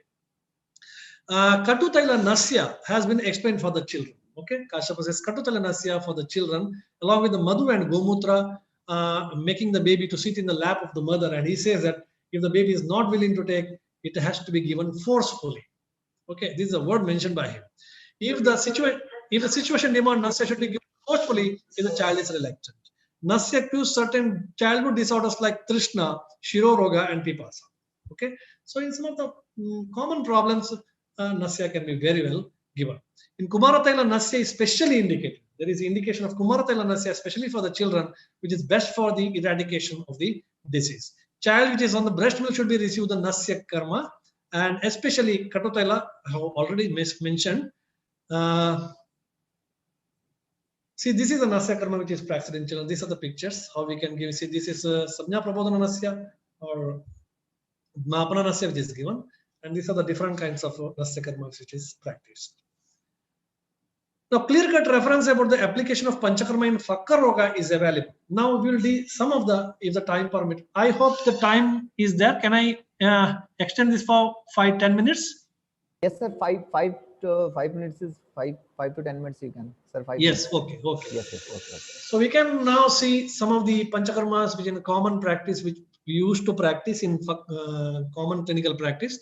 The first condition is Fakka Roga. Fakka Roga, that means a child with the malnutritious disorders or. Sir, you can on your video, sir. Can you please? Is it possible? I hope it will go to disturb now. No problem. If I change the setting. Okay, sir. You can continue, sir. At the end, I will open. Yes, sir. Definitely, sir. We have 5 minutes for question answer also. No problem. Yeah. So Panchakarma in Fakka Roga, like a failure to thrive like conditions or some other conditions of malnutrition, a clear-cut reference about the application of Panchakarma is there in Fakka Roga. He says that Snehana, Svedana, Udvartana, and Basti. The Fakka Roga, which is dominated by Vata, you have to go for Snehana, Svedana, Udvartana, and Basti. Okay, and the Trivrit Kshira is taken for the Shodhana, especially for the Virechana. Okay, other Gritas which can be taken is Amrita Grita, Kalyanaka Grita, Brahmi Grita, etc. Rajatela, we already know it is used for the Abhyanga. And if we consider Fakka as failure to thrive, the practically implementation of this Shodhana procedure is not possible in children because a malnutritious child is already very weak. So we have to stick basically on the Purva Karmas and Bahya Karmas only with the internal medications. This is what we will do. Okay, so Kshirapaka method can be followed in disorders. One more is Panchakarma in case of cerebral palsy. Cerebral palsy is one of the common problem in children, and we get a lot of patients. And I will not go in detail. Hypertonicity, 90% of the patient with the cerebral palsy, hypertonicity is a problem. They have stiff limbs, and that's the biggest problem. And we need all the procedures to reduce the stiffness or the tonicity, okay, spasticity. So usually we'll go for Abhyanga, Lepa, then one special method is there, Agni Lepa. Agni Lepa is again a Lepa method where different Tikshna and Ushna drugs are taken, they are made into paste and it is applied over the body. Then one more quite useful method is Udvartana. Udvartanam can be done. Then one more method is Pattabandhana. Pattabandhana, this is quite beneficial to treat the contractures in cerebral palsy. Pattabandhana is nothing but you know the Sweda method, Upanaha Sweda. In Upanaha Sweda, what we will do, the drugs are taken and they are applied in the Lepa form. Here what we will do is, we will take a thin cloth and apply this Lepa over the thin cloth, and that cloth will be tied around the contracted area. We make the limb straight and we give some of the splints, and then we'll put this Lepa and tie it very tightly. Okay, I can show the picture if it is there. Just for your understanding. Yes, this is a way of Pattabandhana which we used to do. See, initially it has been here, Kadalipatra has been taken and Lepa was done over that, and that Kadalipatra is tied tightly against the contractured limb, and later onwards the gosp is taken and it is put with some slings and make the limb very straight, and then it is tightly tied. Okay, so this is one of the method that is we are following in case of cerebral palsy, that is Pattabandhana. It is called as Pattabandhana. Okay, Basti gives a very good result in case of, we know that we can go for Anvasana Basti, Astapana Basti. Rather, we what practice in case of cerebral palsy is a Matra Basti. Okay, we take either the any Taila or Grita which is appropriate to the condition. If the mental retardation is more, then we'll go for Brahmi Taila. If the contractures are more and motor problems are more, we will go for Mahamashadi Taila, like that, Prasadana Taila, etc. Likewise, as the situation demand, we will select the Taila and go for continuous Matra Basti, and it is not causing any problem. And one more problem is, cerebral palsy, constipation is one of the main problem because of spasticity of the muscle from the anal region and rectal region. There will be constipation, and this particular Matra Basti gives a double effect. It also helps to relieve the constipation, and also it gives a therapeutic effect. Shirodhara can be done. Then one more condition is Panchakarma in different muscular dystrophies, not only Duchenne's, any muscular dystrophies. So here basically muscle destruction will be there, therefore better to avoid any Mardana-like procedures. So to go for Dipana and Pachana, followed by mild Abhyanga, and this will be followed by Swedana. Swedana can be better given by the Nadi Sweda in this condition. Okay, because too much of Mardana can exaggerate the muscle destruction. Therefore, it is better avoided. Udvartana can be done to relieve the kapha. Stamba is there, therefore to relieve the Udvartana can be given. And Basti, again, one of the best treatment, give very good result from Basti. Then one more condition we can treat is certain skin disorders. In children, we can go for Panchakarma. For knowledge, I would like to say that Panchakarma in skin disorders gives an excellent result. It gives an excellent result. And Deepana and Pachana and Gritapana can be given with the Tikta Grita or Indukanta Grita. If the child is not willing to take the Tikta Grita, you can mix with the eatables as I indicated earlier. Indukanta Grita can be taken. Mrudu Virechana can be given by using the Virechanopaka drugs. Lepa can be given, Abhyanga, then Shiraveda and Jalaukacharna can be done. In skin disorders, we can go for so much of Jalaukacharna. That is also quite beneficial in children. Avagaha and Parisheka can be done. Now, see, this is the example of Jalaukacharna. See, these are chronic non-healing wounds which are present in the leg, extremities, can be treated with the Jalaukacharna. Okay, this is again one more thing. See, this is Jalaukacharna, which is done in case of some fungal infection and vitiligo like conditions, not fungal infection, vitiligo condition. Again, this is a Jalaukacharna for the chronic non-healing wounds. This is quite beneficial. Jalaukacharna very safely can be done in case of children. Now, as I told earlier, Panchakarma in bronchial asthma is one more very important aspect. So this can very safely practice. You can go for a Snehana. For a Swedana, you go for Uroswedana. Okay, by using Lavana Tailas, because Lavana will go into break the mucus plugs, and it's quite beneficial. And Uro Lepa can be done. Just like Agni Lepa we have done, the same Lepas can be applied for the Uro Lepa. Okay, so that also helps for the increase in the pulmonary capacities. Along with the pranayamas, you can practice, and again, in emergencies, we can go for Mrudu Vamana or Sadhya Vamana. It is quite beneficial. Okay, no need to worry. It is quite safe. Only some of the instructions that we have to give to the parents, that's all. And next, Panchakarma in hemiplegia, this is almost the same to that of cerebral palsy. There is no much nasya, but in cerebral palsy, giving nasya is quite difficult because child may not be actively participate. And if the child of cerebral palsy with the mental retardation is there, it is quite difficult. But in hemiplegia, we can also go for Pratimarshanas. That is also quite beneficial. Now, Panchakarma in nephrotic syndrome, this is nephrotic syndrome. Nephrotic syndromes are also nowadays very common. Most of the children, after taking a lot of steroids from the modern medicine, they come back to Ayurveda. And we are treating nephrotic syndromes, also the Panchakarma treatment. It's quite good. Abhyanga can be done as per the oil of requirement. Then go for Mrudu Virechana, or else you can go for Basti. In the Basti, we can plan two things. Either you can go for Kshara Bastis, or either you can go for Yapana Bastis. Okay. In the Kshara Basti, we have tried. In the Kshara Basti, the results are not much. Kshara Basti, what we are trying, why we are trying is, because there is a lot of swelling will be there, extra fluid retention will be there, and to remove that, a Lekana Basti has been tried in the form of Kshara Basti, but it is not giving such a expected result. But Stiradi Apana Basti when we do, and that too, Stiradi Apana Basti or Kukutanga Tok Basti, okay, when we will do, it gives a good result. The reason is, it acts as a protein supplementation. Okay, in case of nephrotic syndrome, there is a lot of protein loss will be there.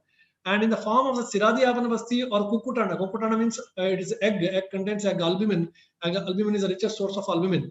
Like white of the egg is the richest source of albumin. That gives a good result. Okay, so as a method of protein supplementation and also a method of therapeutic Ayurvedic procedure, Basti has got its own benefits. So we can, with a dual effect, we can practice this in case of a nephrotic syndrome.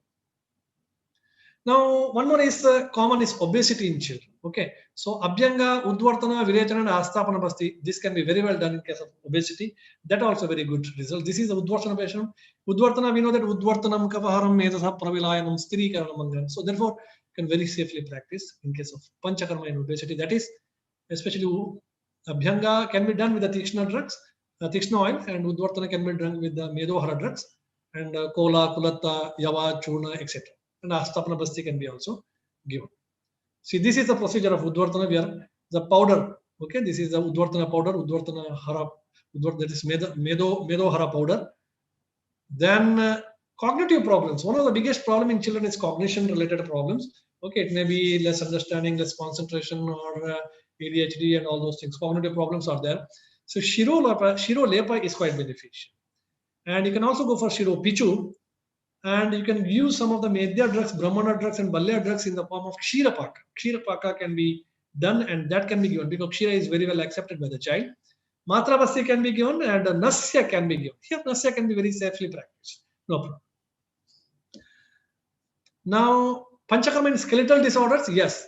Skeletal dysplasia, rickets, or some abnormal contractures, skeletal problems are there. Then we go for Kshira Gruta Basti. It's very simple. Take any of the Vairachnika Grutas like Panchavalkala Gruta, Panchatiktaka, Gugul Gruta, etc. and mix it with some amount of Gruta and Kshira and give in the form of Matra Basti. It will go in here.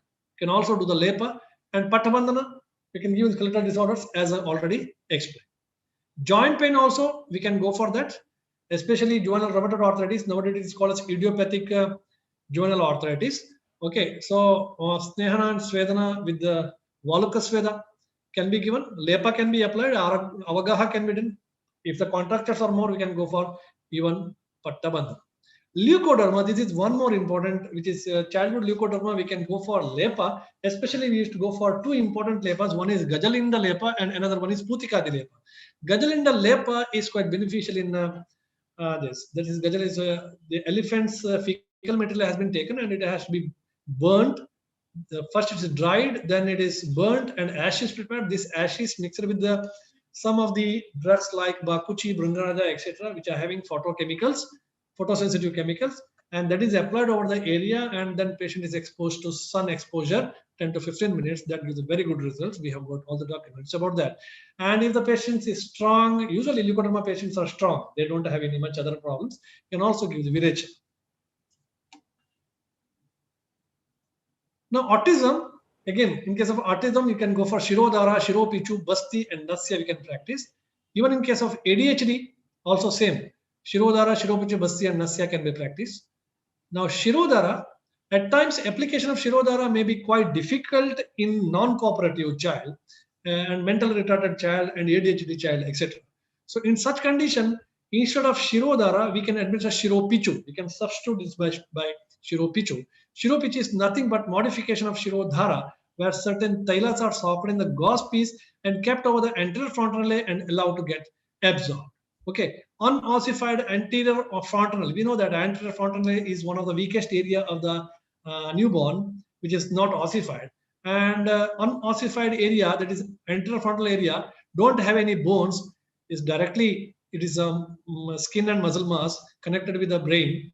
So there may be absorption through that particular area. So in the early part, this may be helpful.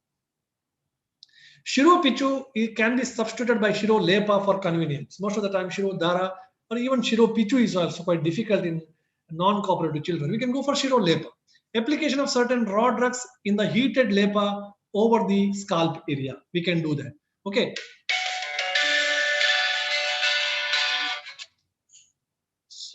So am I audible? Yes, sir. Yes, sir. Audible, sir. Yes, I will going to finish in 2 minutes. Yes, sir. Shankapushpi, Jatamamsi, Vacha, Brahmi, etc. can be done. And Lepa of the Yashtimadu, Maricha, Tuvaraka, Karanja, Nimba, Spatika, Tankana can be also done. Okay, in Shirolepa can be done with the Tikshna and Ushna drugs like Vacha, Pipali, Jatamamsi with Gomutra. After Mundana Samskara, after doing Mundana, if you're doing this is quite good. And it is indicated in case of Jalashirshaka and Arumshika like condition by Kashyapa. Anyway, premature graying of the hair in children, hair fall, alopecia areata, and other fungal infections leading to hair fall can be also very well treated by Lepa of the Amalaki, etc.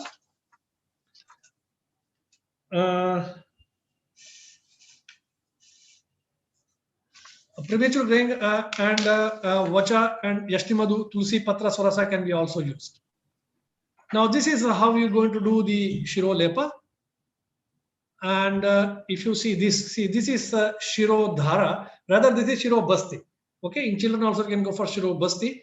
Oil is poured, and this photo is taken from the upper direction. Okay, this is how the lot of oil has been put. It will have its own effect, like pressure effects and all. And this is a form of Shiro Lepa. This is practiced in the children, in a student actually. Okay, the Shiro Lepa you can go over like this. And this is the practical Shiro Dhara in children. See, child is very comfortable. One more is Mukha Lepa can be practiced. Pattabandhana can be practiced. That part I already covered. And this is a picture of Pattabandhana that I have showed you. And Avagaha and Parisheka. I want to talk about 2 lines about this Avagaha and Parisheka. Avagaha and Parisheka is quite useful in children. It is very good in skin condition. Can be very well treated by Avagaha Chikis. Ichthyosis-like conditions, okay, congenital ichthyosis-like condition where there is a lot of scales are formed.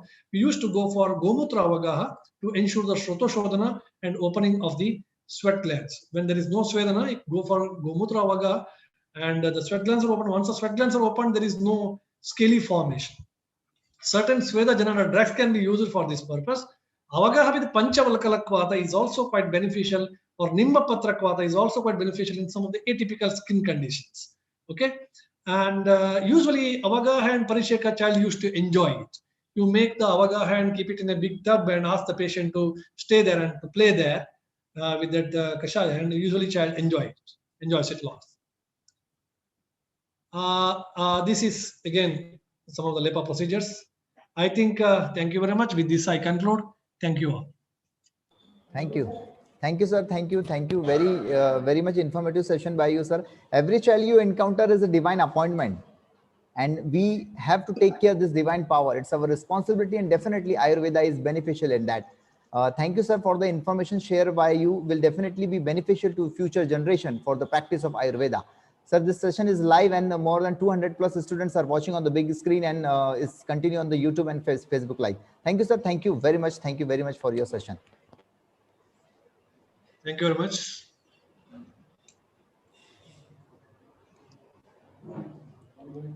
We also have our next speaker. I welcome for today's session guest speaker Dr. Prerak Shah sir. I request Dr. Dhanvantari Jha sir, Assistant Professor, Department of Kai Chikitsa, Bhargava Ayurveda College, to introduce Dr. Prerak Shah sir. Thank you so much, Lokesh sir. Namaste everyone.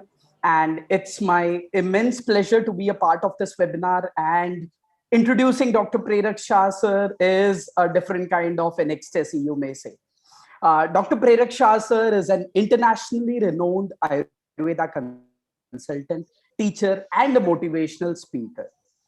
He completed his Bachelor's of Ayurvedic Medicine and Surgery from Gujarat Ayurveda University and started his practice of Ayurveda in 1988 with Gujarat's first full-fledged Panchakarma center and a full-fledged Panchakarma doctor as a private practitioner in the city of Ahmedabad.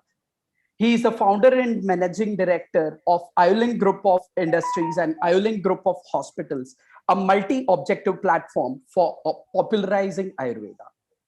Ayurveda is a worldwide known activities for its activities of health, education, exports of Ayurveda products, and clinical research. Under Ayurveda fold, a chain of 22 franchises across India, USA, Germany, Spain are all available, and you can find the details on the Ayurveda website. आपके laptop नहीं खुलेगा शायद देवेंद्र मुझको यही बोल रहे हैं There's some disturbance, I suppose. Leave meeting कर दो sir Yes. So, sir has been visiting different countries throughout the globe and has visited more than 27 countries, and on invitation of different groups of Ayurveda, has visited almost all continents of the world. He has been recognized with a delivery of lecture on Ayurveda in United Nations Organization in Vienna, Austria in May 2005. Sir has been an innovator of Ayurveda and has innovated many innovative products like Ayurveda, the Ayurvedic bronchodilator, hair serum, Chyawanprash toffees, Chyawanprash energy and immunity bars, and products like Hair Go, which are a huge hit in the Ayurvedic market. Sir has been a column writer for Divya Bhaskar, a Gujarati language daily, which is published in Gujarat with the highest level of Gujarati newspaper efficacy. He has published more than 380 articles and written about 10 books on various topics of Ayurveda. Sir has done more than 100 interviews and national and international media talks throughout his career. So it's my immense pleasure to welcome Dr. Prerak Shah sir on this wonderful occasion of Panchakarma webinar. So I hand my speech over to Dr. Prerak Shah sir. Dr. Prerak Shah sir. Namaste. Welcome, sir. Namaste, sir. Hello, good morning to all participants there, and my very good morning to all dignitaries there. Let's begin with my talk because we are in the shortage of time. I have to finish my talk very early because being a clinician, I have some patients lined up at 10:45. First of all, I feel very sorry that I'll spend very less time with you now. Let's start directly to the subject. Who wants to go to America or London or anywhere outside India? This is the basic subject for me for today's talk. Now, the talk is scope and limitation of Ayurveda or Panchakarma practice in abroad. So basic thing, why we want to go abroad? Why not in India? So the question is, nobody wants to stay in India because the India doesn't give you more reputation or recognition or income. Everybody wants to go outside. And why? So the health in 21st century is a different scenario. You have to understand. WHO has confirmed that in next century, diseases like cancer or HIV or Alzheimer's or osteoporosis or memory disorders, all cardiac problem, Parkinsonism, obesity, lifestyle disorders, they are going to be on the rise. And less contagious diseases, but more refractive strains or pathogens. And then you need an immunomodulation. And everybody knows that Ayurveda is the best for immunomodulation. Prevention, immunity, lifestyle disorders. These are the basics concept of Ayurveda. Swasthasya swasthya rakshanam. Individualized prescription regimen rather than the random approach is now accepted worldwide.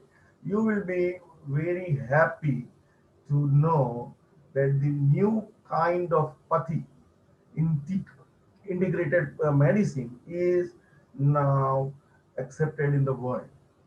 There is no Ayurveda, no allopathy, no complementary alternate medicine, but it should be integration. Integration of all available medical branches will be there.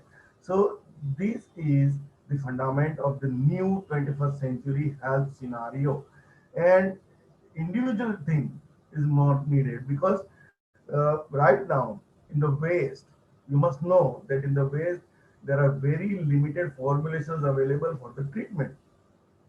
Say, for example, if somebody is going to doctor for the pain management, and the doctor is prescribing ibuprofen plus paracetamol, so you don't have more choice. You have to prescribe the one tablet or the formula which has very fixed amount of ibuprofen plus fixed amount of paracetamol. like in a combiflam, 400 milligram of ibuprofen plus 200 milligram of paracetamol. So there is no choice with the doctor to prescribe any other combination of the drug. Now, in the West, they are coming to the individualized prescription program. Means if my patient is not needed for the 400 milligram of ibuprofen, and if they want to prescribe only 200 milligram of ibuprofen plus 200 milligram of paracetamol, at moment there is no choice. But in future, they want to do individualized prescription program. Under the program, they want to identify the person and the personality, similar like our Prakriti. And, and after determining the patient body constitution, they would decide to fix the doses of each ingredient, and instant there will be a medicine available or capsule available for the patient. So that will be individualized prescription regimen. And multinational companies all over the world are spending billions of dollar budget for this individualized prescription regimen. So it was for me like a fun. I was laughing when this talk was going on with the leading practitioners in Latin America or in North America or in Europe. And they were asking me, why you are laughing? I said, well, then what is the Ayurveda is saying? Since last 5,000 years, we are prescribing medicines or we are prescribing the herbs according to individual body constitution. There is nothing new for us. Rather spending billions of dollars, adopt our Prakriti Pariksha examination thing, and the concept of Prakriti Pariksha will directly put you in the leading position to decide the individualized prescription. And that is Ayurveda. So see, people in the world are coming back to Ayurveda. Only thing that we have to stick to Ayurveda. Whether you go, whether you stay in India and practice Ayurveda in India, or whether you want to go to any corner of the world, you have to believe in Ayurveda. Growing popularity of the system of Ayurveda is the basically marketed as the healthy and happy living. So very much we know that Ayurveda is more for the therapeutic use, and being a student of Ayurveda, being a practitioner of Ayurveda, our focus is mainly for the treatment. But rather in the world, when we are talking about the world, you have to know that it is a growing popularity. Ayurveda is growing popularity for the healthy package or happy living thing. One moment. Sharing is an on.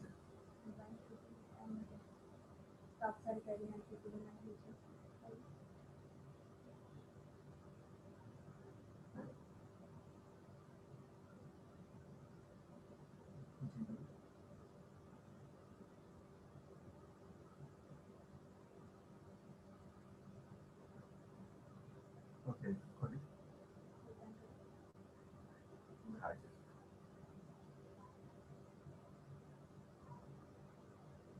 Okay. Not at all.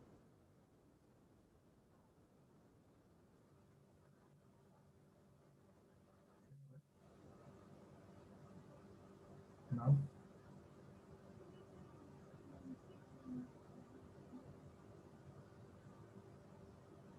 Okay.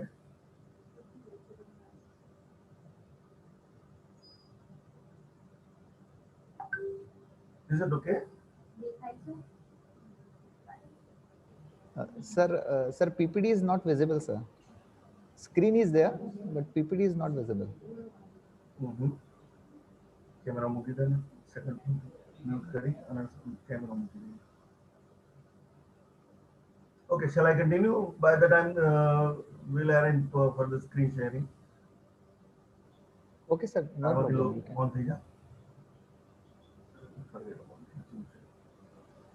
Okay. So the growing popularity of Ayurveda is not as a therapeutic treatment or not as a major stream of treatment, but in the world, Ayurveda is gaining popularity for the happy and healthy living. And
हाँ sir.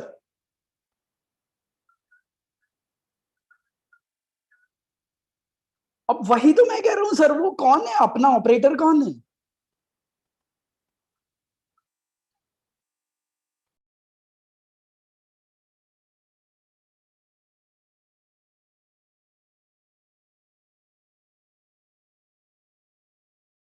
Now, coming to the major thing for this Ayurvedic aspect, what is the scope? The scope of not only Ayurveda, but Ayurveda, yoga, and stress management practice, or healthy concept of our sattvic food and diet and healthy lifestyle. Everything is required in the world. We have to just penetrate inside, and how to do it. That's what I want to share with you today. Okay. Now, what is the international acceptance? This is the most important thing.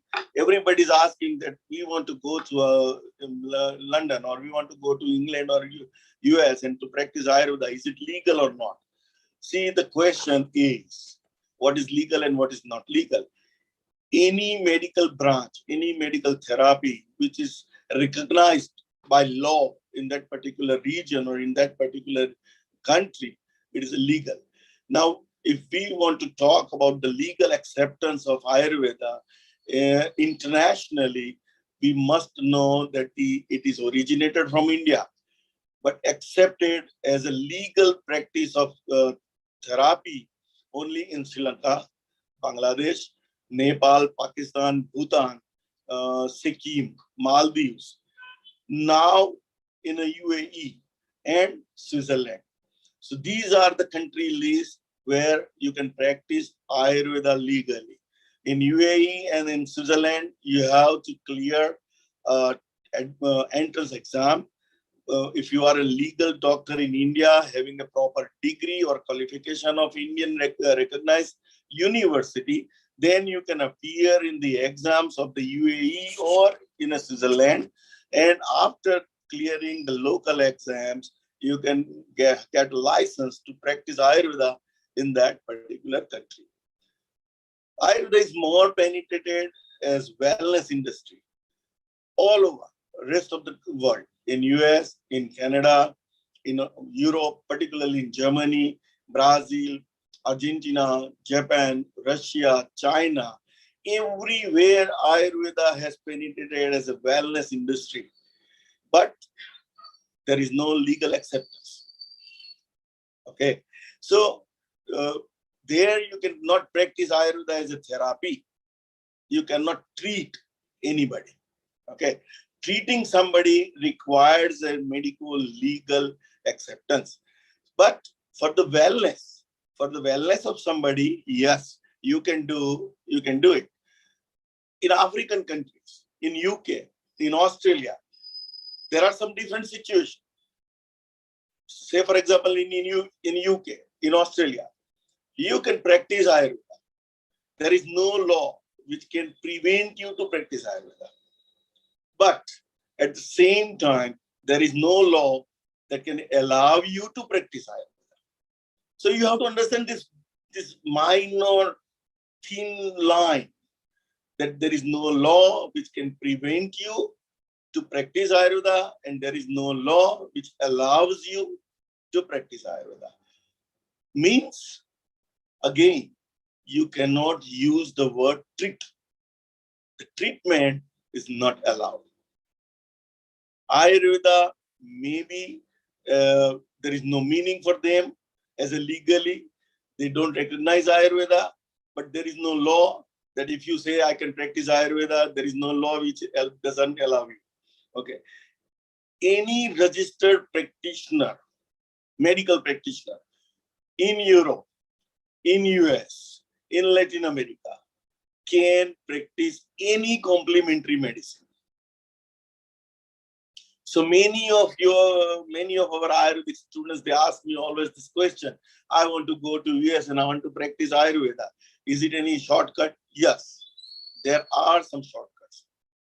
You can go for the further study, find out the course which has a less duration, and legally acceptance in the particular states of USA. Say for Chinese medicine, say for osteopathy. Osteopath is a legal doctor in in many states of America. If you become an osteopath, you are having a medical license to practice medicine, then you can practice any path. But then by that time, you should continue your interest in Ayurveda. Because once you go for study of the medical pathy, osteopathy or Chinese medicine or any, then you will spend minimum 2 to 3 years. And by that time, you are totally outsider. So you are totally away from Ayurveda. So by that time, if you continue with your interest in Ayurveda, then you can practice it. Now, the most important thing is Panchakarma. This word has become like commercial.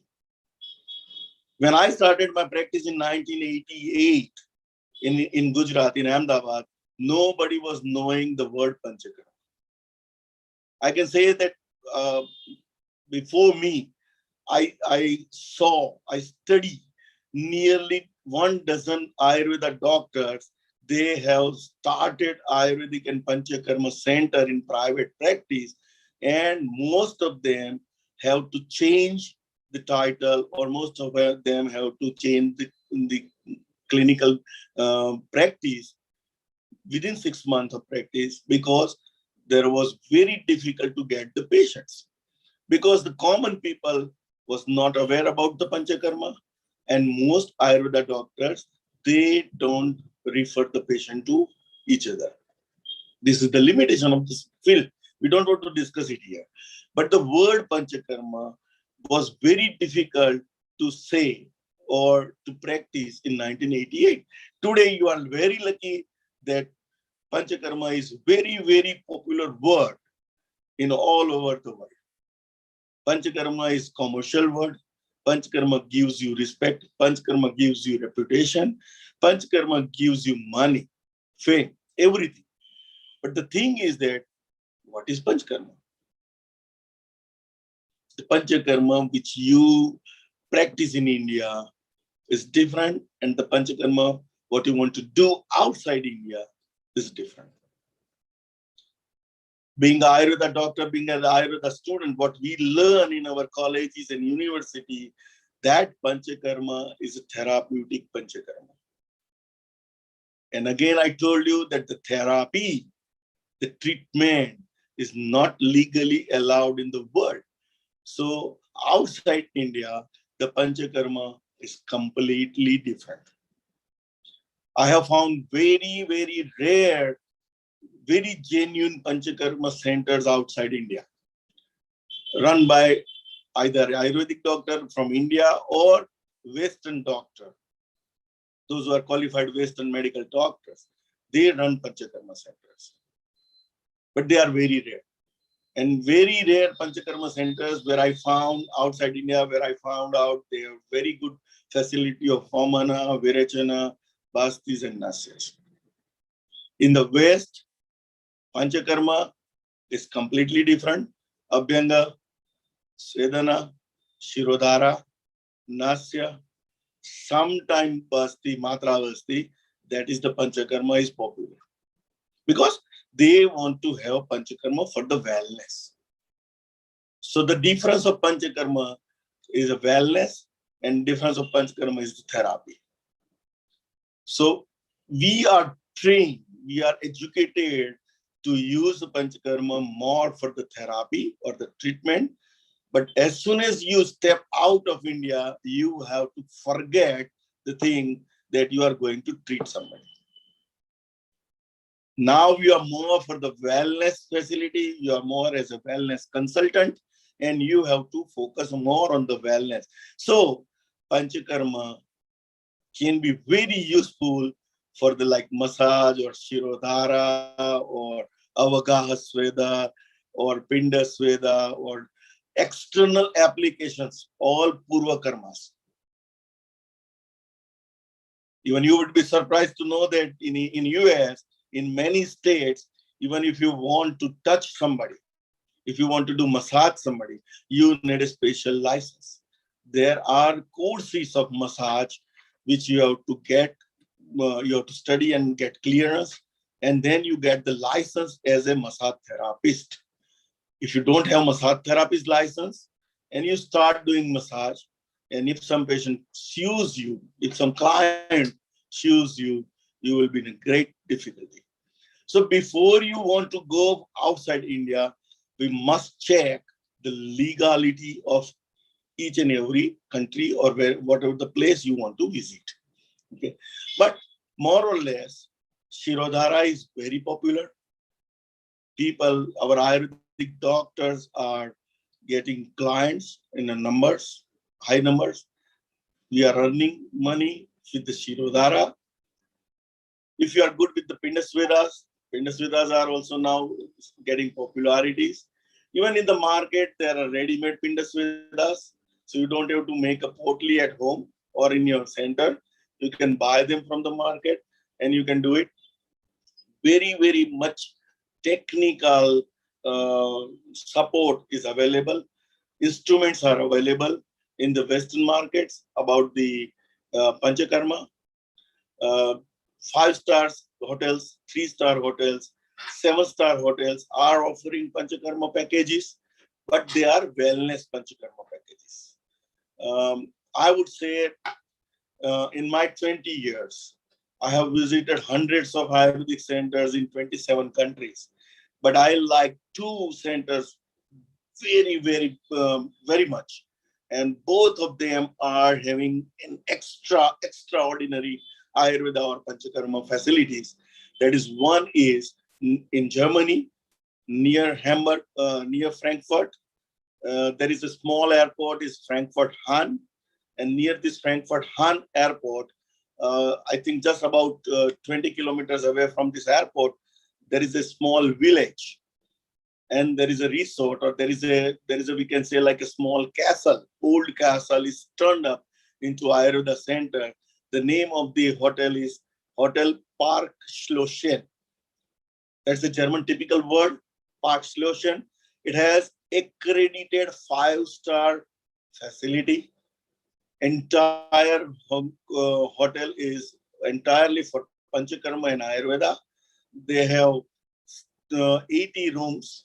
I was the chief advisor of this hotel from 2004 to 2008, and all 80 rooms, they have double shielded copper wire, so the electromagnetic field cannot affect our yoga practice or meditation practice. 42 therapists, male and female therapists, they were doing massage and they were doing all treatments. Nobody was Indian. All therapies were from the US. 4 doctors, all Western doctors, qualified medical allopathy doctors. They were doing Ayurveda procedures there.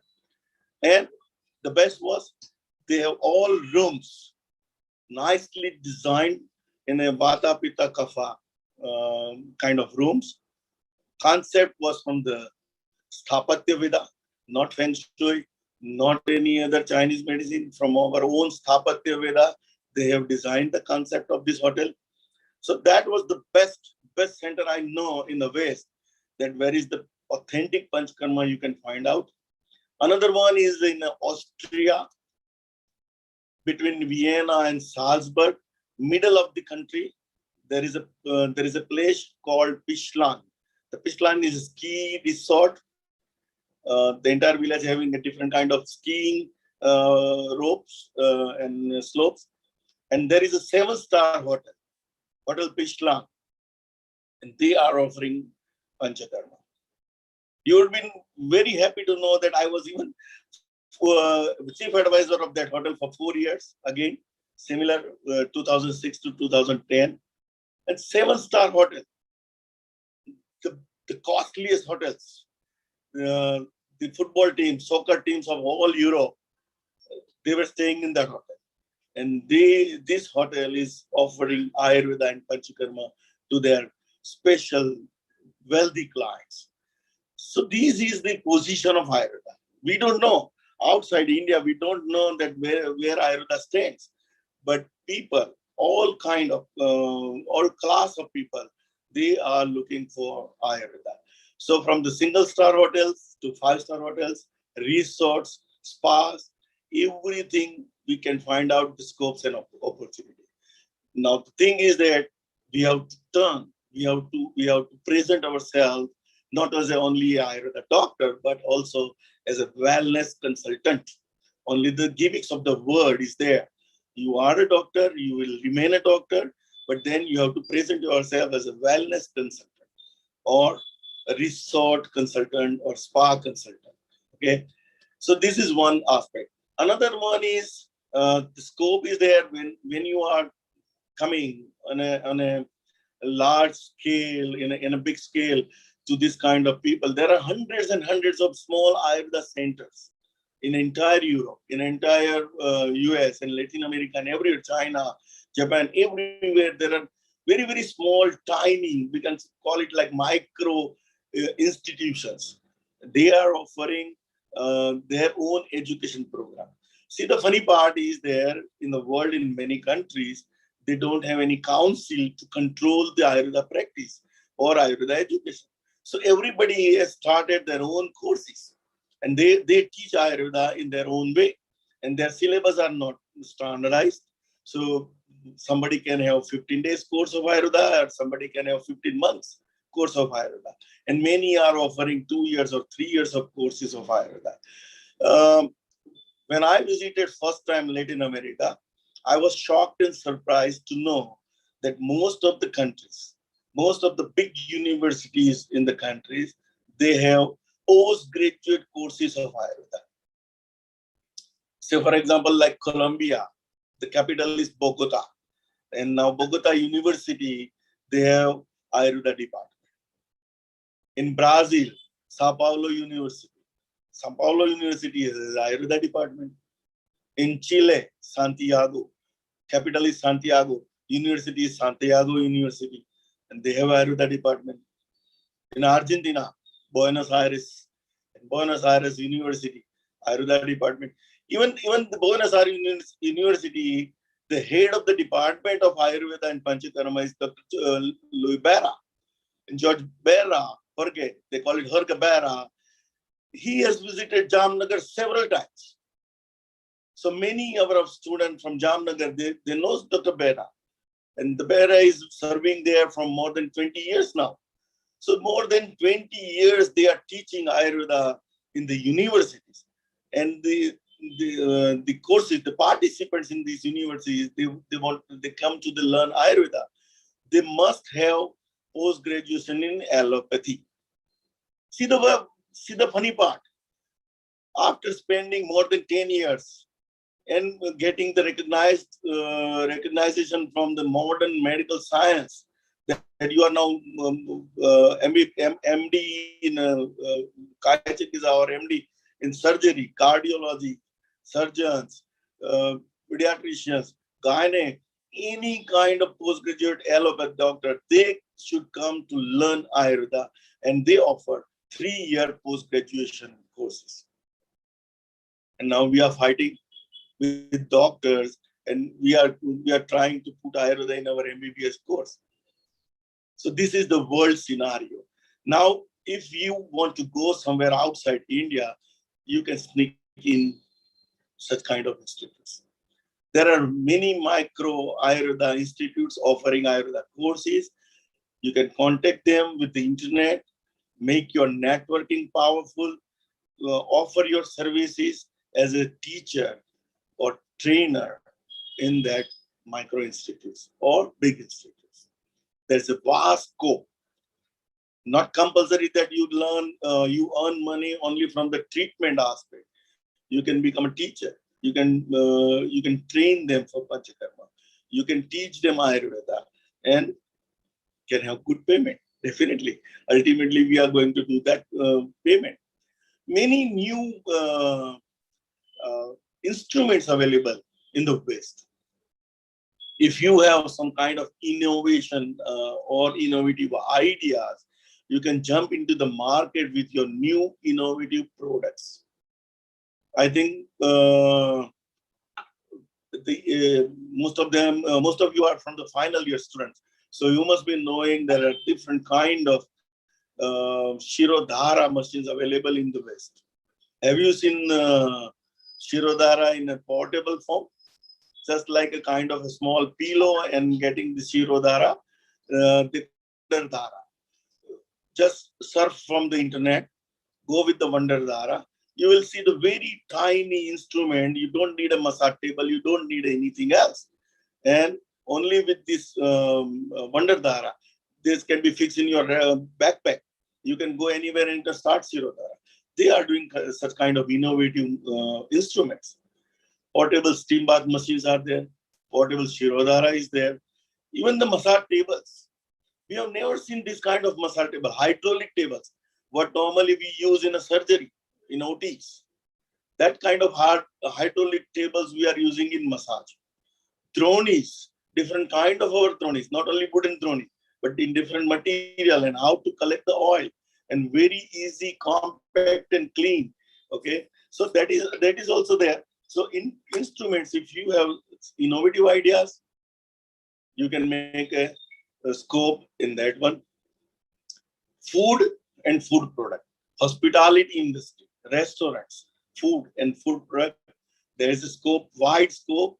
There we can do our best thing because we are good as a Ayurveda dietetics or Ayurveda dietitian, Ayurveda food experts.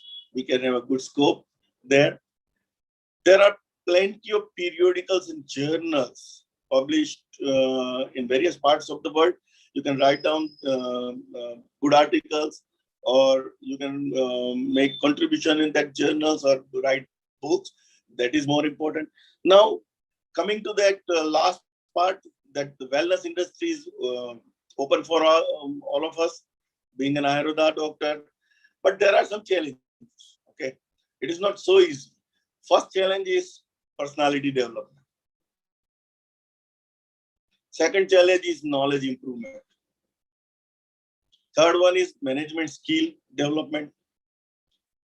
Fourth is communication skill development. Fifth is standardized or standardization of the products, quality control of the products, and bioorganic certifications. So these are the basic challenges or limitation for us. If we can go through this one by one sometime, we'll discuss it on a length, because the personality development and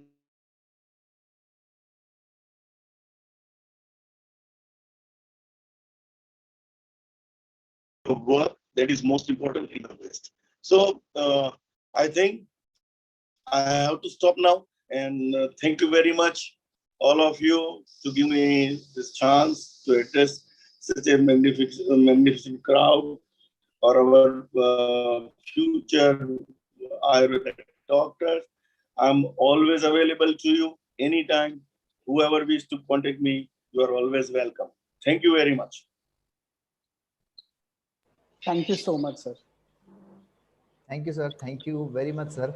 Definitely. Right, sir. In this era of competition, it is very important. Right, sir. In this era of the competition, it is very important for us to keep ourselves updated, right? By following the words of our Acharya and Aptopdesh, as well. Following the words of our Acharyas and Aptopdesh, as well as taking the base of new technology, we have to apply and spread the knowledge of Ayurveda for the welfare of world. Right, sir? Definitely. And your words is very important for us. And it is a matter of great pride for us that the flame of Ayurveda is lighting up the whole world. Thank you, sir. I thanking very much for you for. Okay, we also have some questions, sir. 5 minutes for question answer session. We are taking some questions, sir. Please.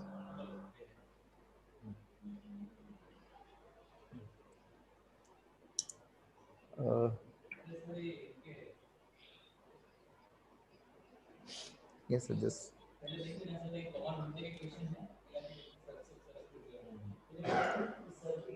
Dhanvantari. Ji, sir. Can I see the participants or the students? No, sir. The students are in the class and they are watching on the class screen. They are not on the Zoom meet. They are directly on the Facebook Live and the YouTube. Okay. Yes, sir. Class screen का photo हो सकता है.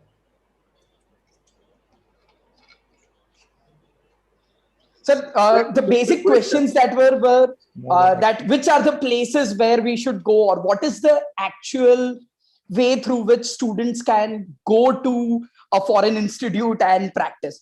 Because these are the questions from the students, and obviously, as you have very rightly and very beautifully explained everything. So this is just a general anxious query from the students, that what is the right approach to practice in foreign countries? And that is the basic question, sir. Now that I have cleared very much cleared the thing that what is the practice? What do you want to practice? Do you want to practice mistreatment? Then you have very limited chance, because you are not legally authorized to treat somebody. Okay, whenever you use the word "I treat," you are in the lockup. Medical council, local medical council, local medical association can catch you and put you in jail immediately. So I cannot use the word that I will treat your diabetes. Say, for example, if somebody is approaching me with the diabetes, I cannot use the word that I'll give you medicine for the diabetes. No. But I can say that, okay, I will help you to control your blood sugar. Yeah, I can help somebody. I can teach. I can help somebody to make a suicide. I can teach. I can create a course how to make a suicide. But I cannot put him directly to the room. Okay, so this is the law. This is the funny situation. You can help somebody to control the symptom, but you cannot treat the disease. So depending on that, now each country has different law. So whichever the country you want to go, you can contact me. You can ask me that what is the best thing to practice there. If you want to practice as a Panchakarma doctor or Panchakarma therapist, even as I told you, even in US, in many states, if you want to touch somebody, you need a license. I know that I'll share one small incident here. In Germany, in 2017 or 18, I was conducting a cooking course, Ayurveda cooking course, and on the first day, there was a recipe, welcome drink. And welcome drink is only lemon, ginger, salt, and sugar. You have to mix the lemon juice with ginger, with salt and sugar. This is nothing else. And everybody in India is familiar with this lemon drink. And there is no harm in lemon drink. Can you imagine any harm with this? But on the first day, when I started with this, all like around 20 participants were there. I asked everybody to squeeze the lemon, make a juice. The ginger powder was there, salt was there, and sugar was there. And we asked everybody to mix the salt, sugar, and ginger according to their choice. So I have not prescribed even the dose. So every participant, they made a lemon drink. They dissolved the things, drank it, and felt very good. After around 5 to 7 minutes, one old lady came to me. She started complaining that she has now dizziness. She told me that she is very allergic to ginger. Because of you, means because of my teaching, she took ginger. And now ginger has started complication. And she wants to sue me. On the first day of the first hour of the training program, she wants to sue me because you told me that ginger is good according to Ayurveda, and I put ginger in my drink, and now I'm having very dizziness. Imagine the condition. Now you will say, what is there in the ginger and how? Okay, nothing else. Being an experienced Ayurveda doctor in West, I know how to tackle this condition. And I tackled her. I gave her some sugar content, more only our sharkara, which is my rock sugar, having a high pH value, around 6 pH, all kind of like neutral or base, and gave her 1 glass of sugar, only sugar water. Within 10 minutes, it was subsided. And slowly then after 5 minutes again, and I asked her that, did you mention that you had allergic to ginger in your application form? No, she said, no, I had not mentioned. And then I told her, now I will show you that you have not mentioned in the form that you are having a problem with ginger, and why you should then attend my program. So this is the situation. Westerns are very fussy. They can sue you for anything. Even if you take a pulse and he started itching, they can sue you. That you touched here, that's why I got itching. Okay, so this is a practice. This is a different kind of practice. It is not India. You are not a qualified doctor. You have to be prepared. So whatever you want to practice, make clarification. You want to practice as a doctor. You want to practice as a lifestyle counselor.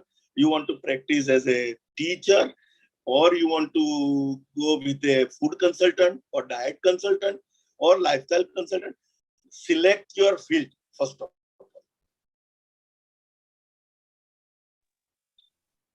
Yes, thank you so much, sir. It was really wonderful listening all these wonderful knowledge and guidance from you. The another question which was coming was which exam for UAE? For UAE, there's a DHA, that is Dubai Health Association, and TCAM is the recognition that we get for traditional medicines, for Chinese medicine and Ayurveda. So you can go search on Google for TCAM and DHA exam, right, sir? True, yes, absolutely. And another, is there a list of institutions which we can contact? It's basically, there are no list of institutions such, but you have to go and approach through your own knowledge and your own way of communication, your own way of practicing wellness. And that is what sir said. Sir, it was an immense pleasure to have you here, and for your true insights onto the subject of popularizing Ayurveda throughout the globe. Thank you so much, sir. Namaste. Thank you. See you. Over to you, Lokesh, sir. Thank you, Dhanvantri sir. And really, sir, it's an immense pleasure for us to listen to your words.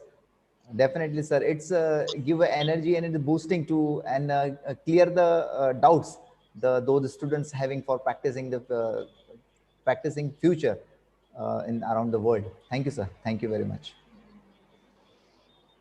Thank you, Jai Dhanvantri. Thank you, sir. Now, our third session is there, and we have, for our third session, our guest speaker, Dr. Inamura Hiroi Sharma. The ma'am is from Japan, and the ma'am is a director of Japanese Ayurvedic Association. And I request Dr. Dhanvantri Jha sir, Assistant Professor, Department of Kai Chikitsa, Bhargava Ayurveda College, to introduce Dr. Inamura Sharma ma'am. Can I ask Dr. Inamura Sharma ma'am to please start her video? Yes. Okay. So Dr. Inamura Sharma ma'am is an amazing personality. Basically, it gives me huge amount of proud and pleasure to introduce Dr. Inamura Sharma ma'am. For all the students, for all the participants, you should be proud again, because she is first foreigner. She is the first foreigner who has taken the degree of BAMS from India. So you can say that BAMS in India for foreigners was introduced for Dr. Inamura Sharma ma'am, as she was the first student who learned BAMS from the great Gujarat Ayurveda University, Jamnagar, in the 1960s and 70s, right? Ma'am is a gold medalist in BAMS from Gujarat Ayurveda University. And moreover, for our today's seminar, what is important is after doing her BAMS, she also did her MD in Panchakarma from Gujarat Ayurveda University, Jamnagar itself. She is the founder member and president. She has stayed as a president of the Research Society of Ayurveda in Japan and as an instructor to IO University, Japan.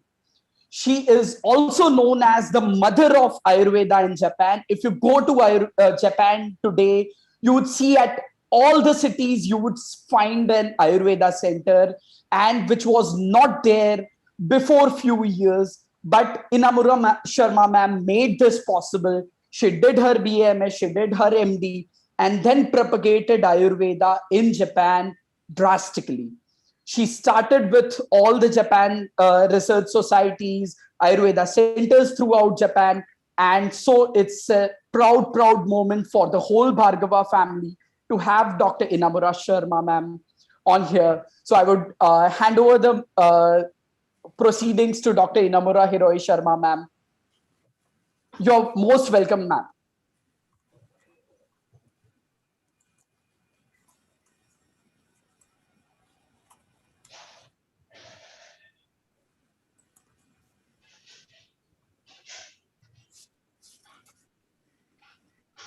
Namaskar. First,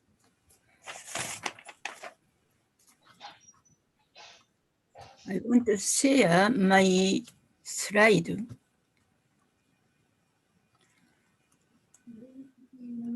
Just a minute, ma'am. The host, please allow ma'am's slide share. While looking slide, I want to narrate. Yes, ma'am. Yes, ma'am. Yes, ma'am. No issue. We are doing, ma'am. Just, ma'am.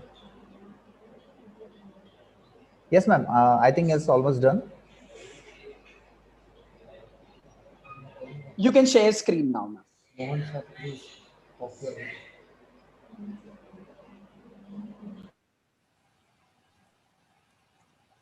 Just for the knowledge of the participants, I just want to share that ma'am can speak in Hindi, Gujarati, English, and Sanskrit as well. So you can understand how deeply she has learned Ayurveda. Over to you, ma'am. Nityam hitahara sevi samikshakari vishaeshu asaktaha data samaha satya paraha kuchamavan aptopa sevi cha bhavati arogaha. So today I'm very happy. Bhargava Ayurveda College managed an international seminar on importance of Panchakarma to stay healthy and happy. I am very happy to join today's seminar and pay congratulations to the Principal, Dr. Swapanil Padute, Dr. Dhanvantari Jha, and all organizing members and college students. So now I will speak today. Myself, this Dr. Dhanvantari Jha introduced me. Before 40 years, I was graduated from Gujarat Ayurveda University, Jamnagar. And thereafter, I studied post-graduation in the same Jamnagar. Now I live in Osaka, carrying a president of Osaka Ayurveda Kenkyusho. I teach here to this student, my students, Ayurvedic knowledge because Japan life is very busy, so we cannot spend more time for that study. Even though half year means 6 months nearly, and Dravya Guna special upper class, I give a lecture for 10 months. Like this, I carry my school teaching. And secondly, from very beginning, 1975, when first seminar, international seminar was held at Patiala, 1975.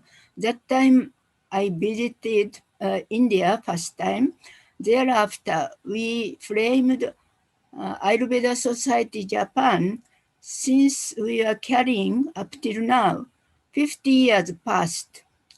And I am advisor, half Kolkata, means Himani Ayurveda Research Foundation.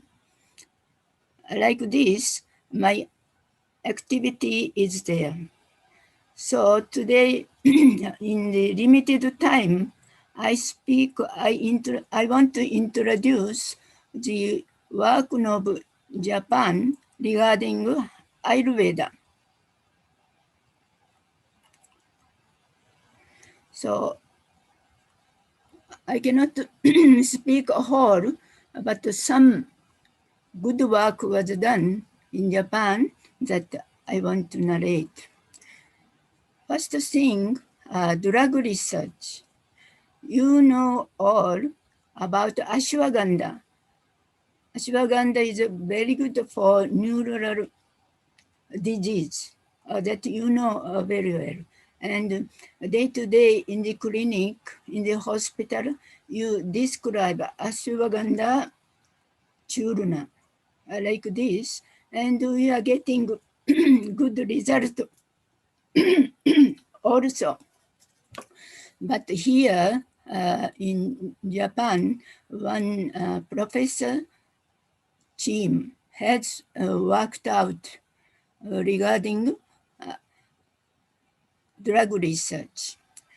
They started scientific basis for anti-dementia drugs of constituents from ashwagandha, Britannia somnifera.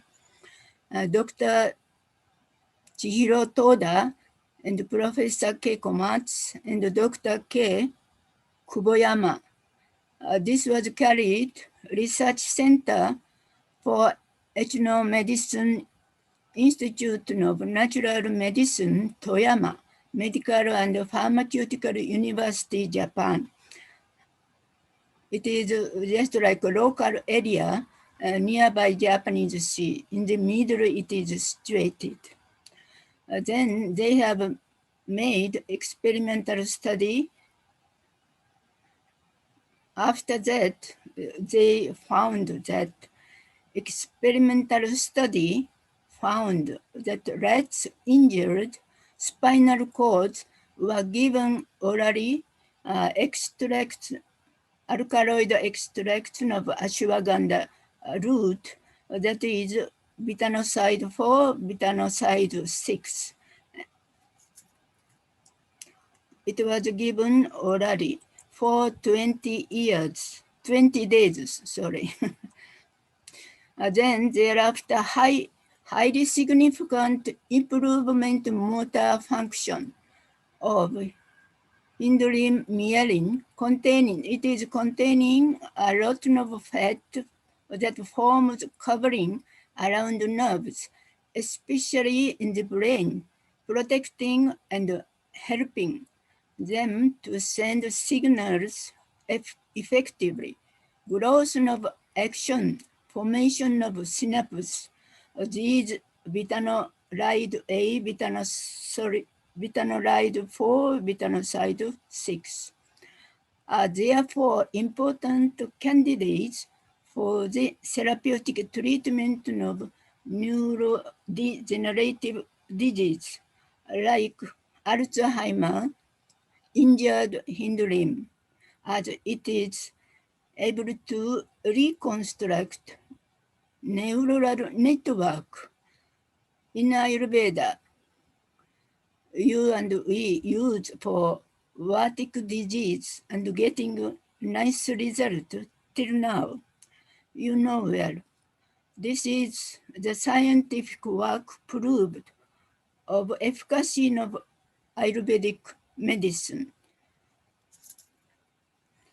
So it was reported in our society annual conference before 15 years. And above all, pharmaceutical effects and constituents of ashwagandha constituents, they have detected anti-tumor effects. Aqueous methanolic extract of leaf, from leaf, not root. Ethanol extract of root, betaferrin A, betanoloide D, betanoside, indoside 9 and 10. Like this, drug research was done, and anti-stress action, powder of root, from powder of root, indoside 7, indoside 8. Like this, some scientists in our society in the society, we don't have such much facility, but they work in their service area like this. The result, study report was done, reported in our annual conference. Now, next one.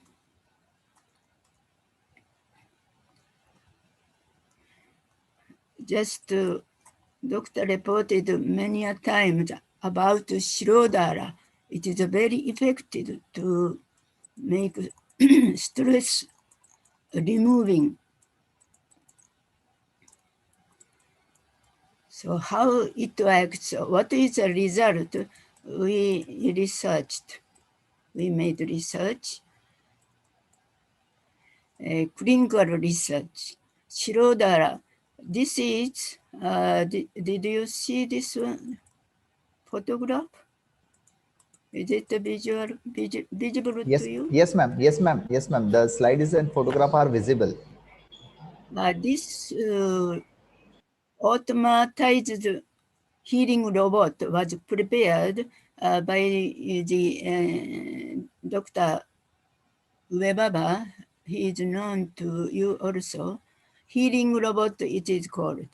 Then every work is automatized. Flow of oil, controlling flow of oil, control of temperature of oil, and moving right to left, left to right. And this oil was circulated, going again this area and making hot, warmed. Then here is monitor machine to check temperature of skin, superficial skin temperature. And here is a camera, and under the pillow, inside, there is a machine to check pulse rate and respiratory rate. Like this, all setting. So by this using hearing robot, it was researched and came some conclusion. Adequate condition for Shirodara, but it is not for everyone. There is much difference person to person. Even though while looking the condition, we can do this Shirodara treatment. So after doing training many times, flow of oil, it may be 1.0 liter per minute, 1.28 liter, but it is adequate oil flow is 2.3 per minute. And then what is oil temperature of oil? 35 centigrade, 3541 is but it is more suitable to from 37 to 39 centigrade. Then what is the time? 4 dara. 10 minutes, 20 minutes, 30 minutes, 40 minutes. The less than 20 minutes does not give more effect. And over 40 minutes, it will give, which is not liking result. So at the result, it is thought 20 to 30 minutes may be suitable time for dara.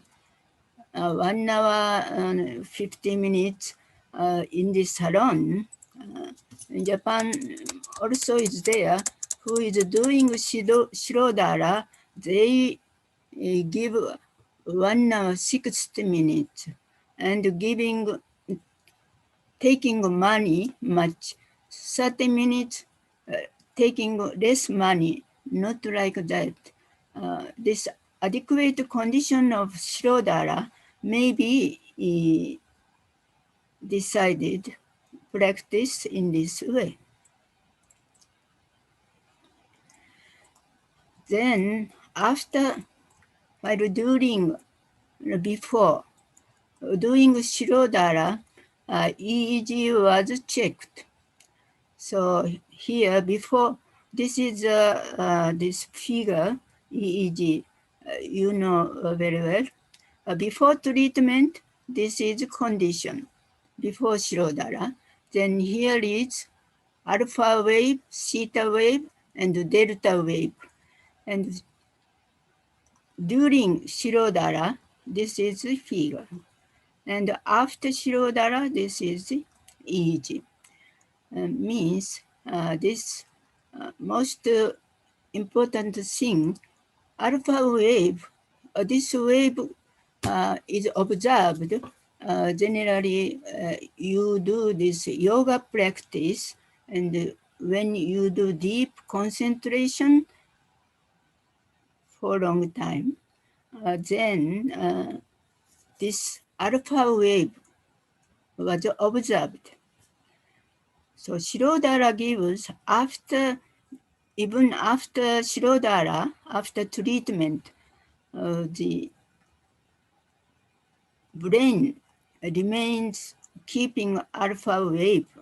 So for that, people are getting relief and good feeling. Like this, for psychological patient was treated in this way, or hypertension patients also treated like this. Alpha wave generally 8 to 13 hertz. So this is the alpha wave. So it gives concentration power, it increases concentration power and immunity power also. And in the brain, it acts like beta endorphin. This is the medicine for which modern medicine use for the sedative and make senseless. Like this, such effect also it can be created. And another study, then how act for blood pressure, how it affects effect of Shirodara on blood pressure. This was done I and Professor Hoshi before more than 10 years.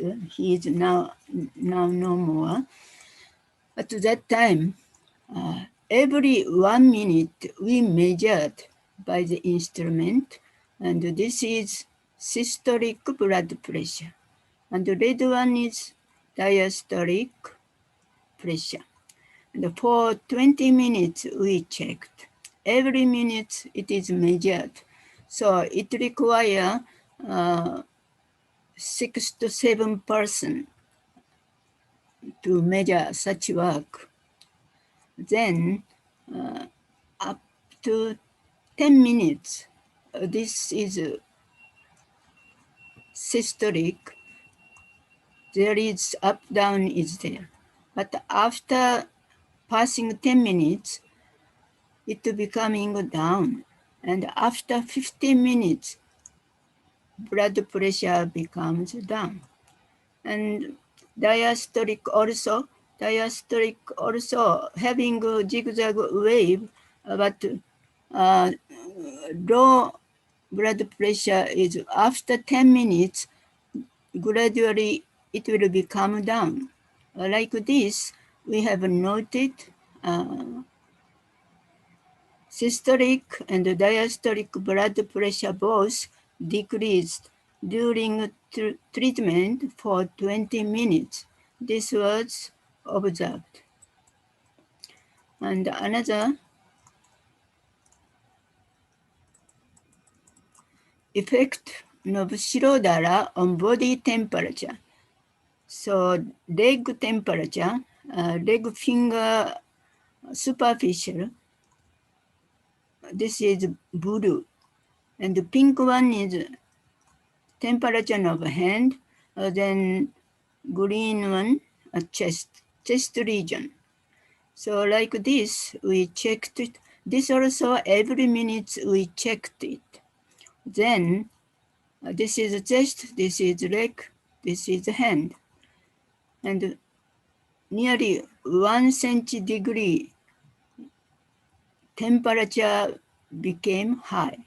Hand also, but little bit less. And the chest also, temperature increased.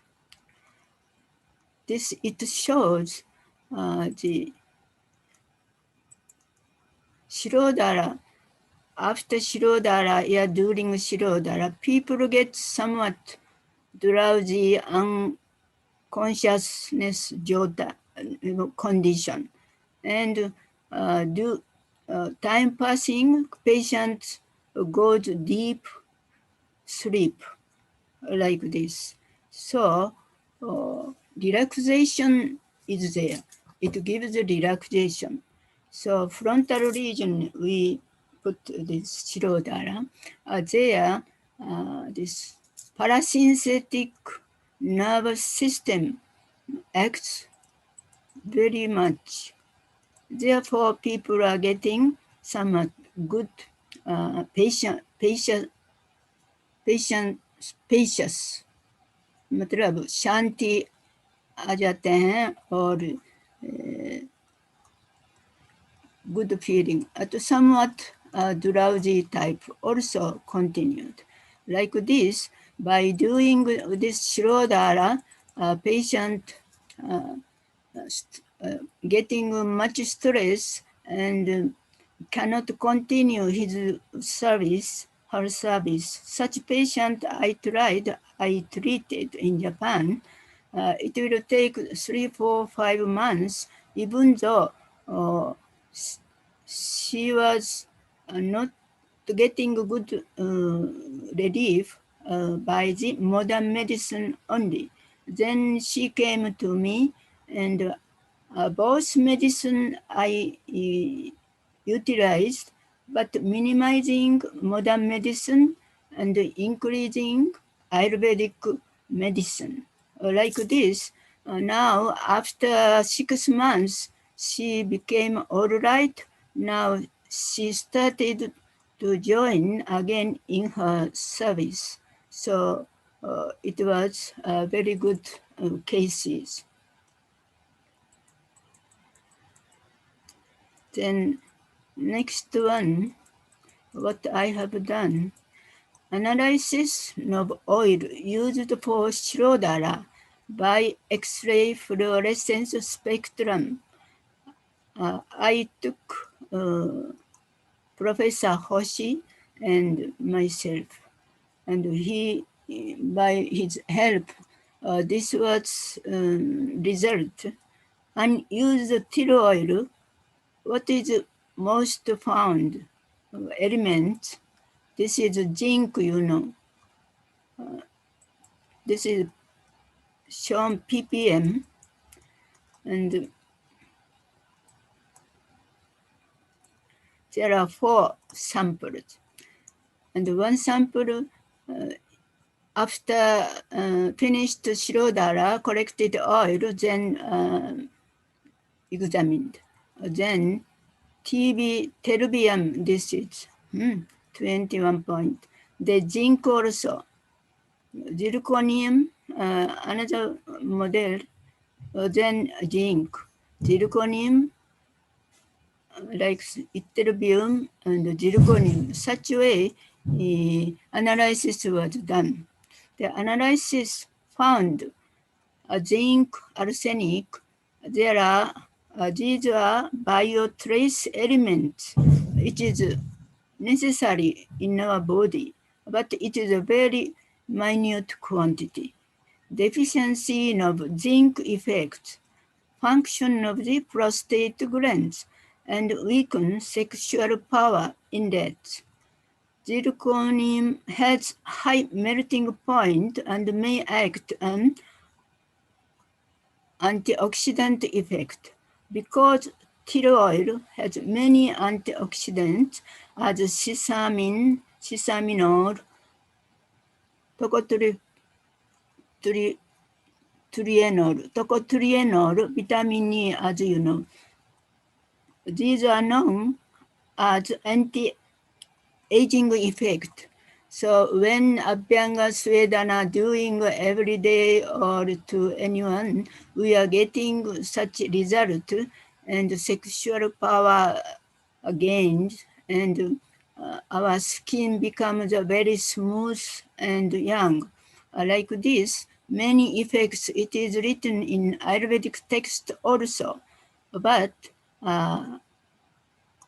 constituent of elements in the till oil, these I shown, these are all melting point and boiling point are very high. So when we heat till oil, and for preparing medicated oil for 5 to 6, 7 days, it is continuously heated and giving a decoction in the oil. So constituent of decoction is absorbed in the oil. Like this, we think and we use that medicated oil. So it will be enhanced effects more. Like this, and terbium is silver white metal used printer head, tube light, foot bath, etc. But promote blood circulation also. As a result, expels waste matter, satu dhatu mara, dosha dhatu mara ke andar, mara, that waste material from the body. This also was told already. Another scientist found such comment. Like this, looking all ingredients from the elements side, these all are having high boiling point, melting point. So by this, through oil, it will go to inside, then it will go in the blood circulation, then again it will go to body tissue in the whole body. Like this, we may think. Therefore, we are getting many good points, good effects. By heating till oil, sesame lignans, sesamin, sesamol are produced. This is the reason why the oil is recommended as best oil. In Ayurvedic text, comparing to other oil, till oil is best, it is written. So Why another data I could not show this time, but looking this also 1 point maybe, I think. Then Shirodara, difference of effect on body temperature, Shirodara and between Shirodara to Katibasti. So red one is Shirodara and blue one is Katibasti. A comparative study on body temperature between Shirodara and Katibasti. Body temperature of this is leg and hand and chest.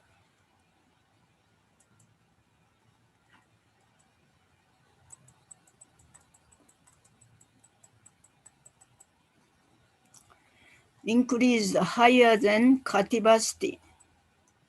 So red one is Shirodara and blue one is Katibasti.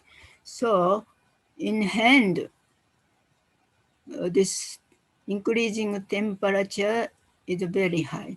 Means we are getting this who goes to parasympathetic nerve in hand, they act more. The effect may be, so after Shirodara, people says this cold my leg became very warm and coldness gone. Like this, they say their impression after Shirodara. It may be such function may be the reason. Then why body temperature of leg hand were increased after Shirodara? This is the question. There is research work and experimental work done. Dr. Toku Takahashi, he is president Clinic Toku, situated in Nagoya area. He studied and proved influence of happy hormone, oxytocin effects. He studied the action of oxytocin in the body, called the happiness hormone, is produced from posterior pituitary lobe of human body. Not only human, but animal also. Therefore, when we take care, keep animals, nowadays cats and dogs are very commonly feeded in their house. And animal also, we give a hand touching, then they are very happy and their active become very mild. So he studied action of oxytocin in the body called happiness. That also, this hormone stimulates the function of parasympathetic nerve system and gives a comfortable feeling through 5 sense organs. In Ayurveda, what we have? 5 organs, sense organs.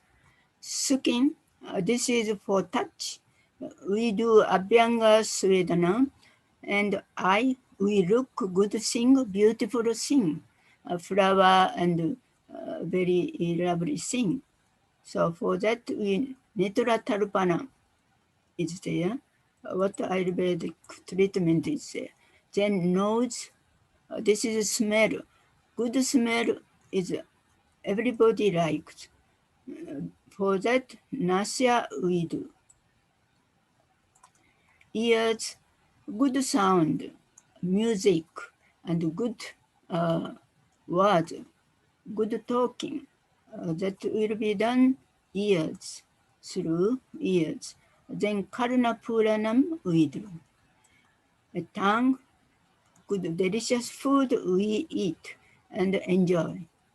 That is taste. Like this. For keeping mouth clean, Dantamanjana, for teeth it is good, and Kawara Gandusha is there. This is practiced in Ayurveda, and in India today also people are doing this type of care each other. Contrary, at the same time, activity of sympathetic nerve system is reduced. Means when this comfortable feeling, happy hormone produce parasympathetic nerve system is active, then sympathetic nerve system is reduced. This is activity is done in every human, in every animal. Chetana Dravya Kandar, it is going on. So after such treatment I have done, so it will be very good treatment. So Ayurveda has such a very nice treatment, care, and knowledge we should follow. Therefore, oxytocin is very important hormone in our body. When oxytocin is produced in the body, one feels happy and exciting to do hard work in the life also. Ayurvedic treatment such as such experience you might have had up till now. Therefore, Abhyangam, Nasya, Karanapuranam, Netratarpanam, Shiro Abhyanga, Shirodara, and Katibasti. These are very nice treatment, and day to day we can do very easily to the public, to the patient also. This is very important for maintain the body power, immunity, strength in the body.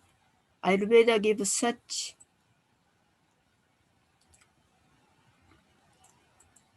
knowledge and method in day-to-day life, in the field of medicine also.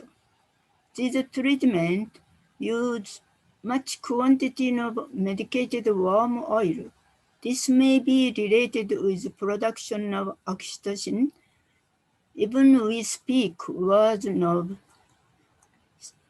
like this, thanks, danyawad, arigato. Arigato is a Japanese word meaning arigato, danyawad, same. Think for others, not oneself. Think for others also. It is very important. And lovely words, hate words, criticizing a word does not give good effect. And sympathy feeling, kindness, helpfulness, religious mind, such activities, helping to others, may be anybody. When others become happy, then oneself also gets happiness. At that time,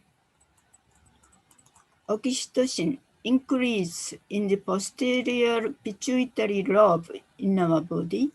Oxytocin effects is anti-stress, antidepressant, balancing on autonomic nervous system.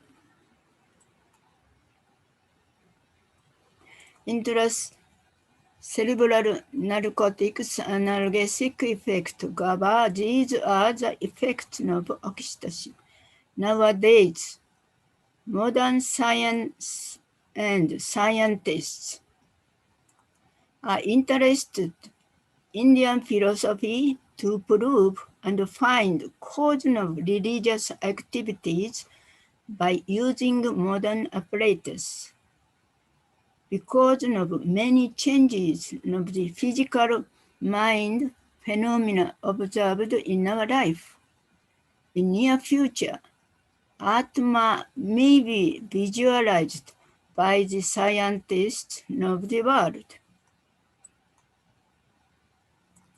Here require correlation on research work, clinical study by using both Ayurveda and modern knowledge.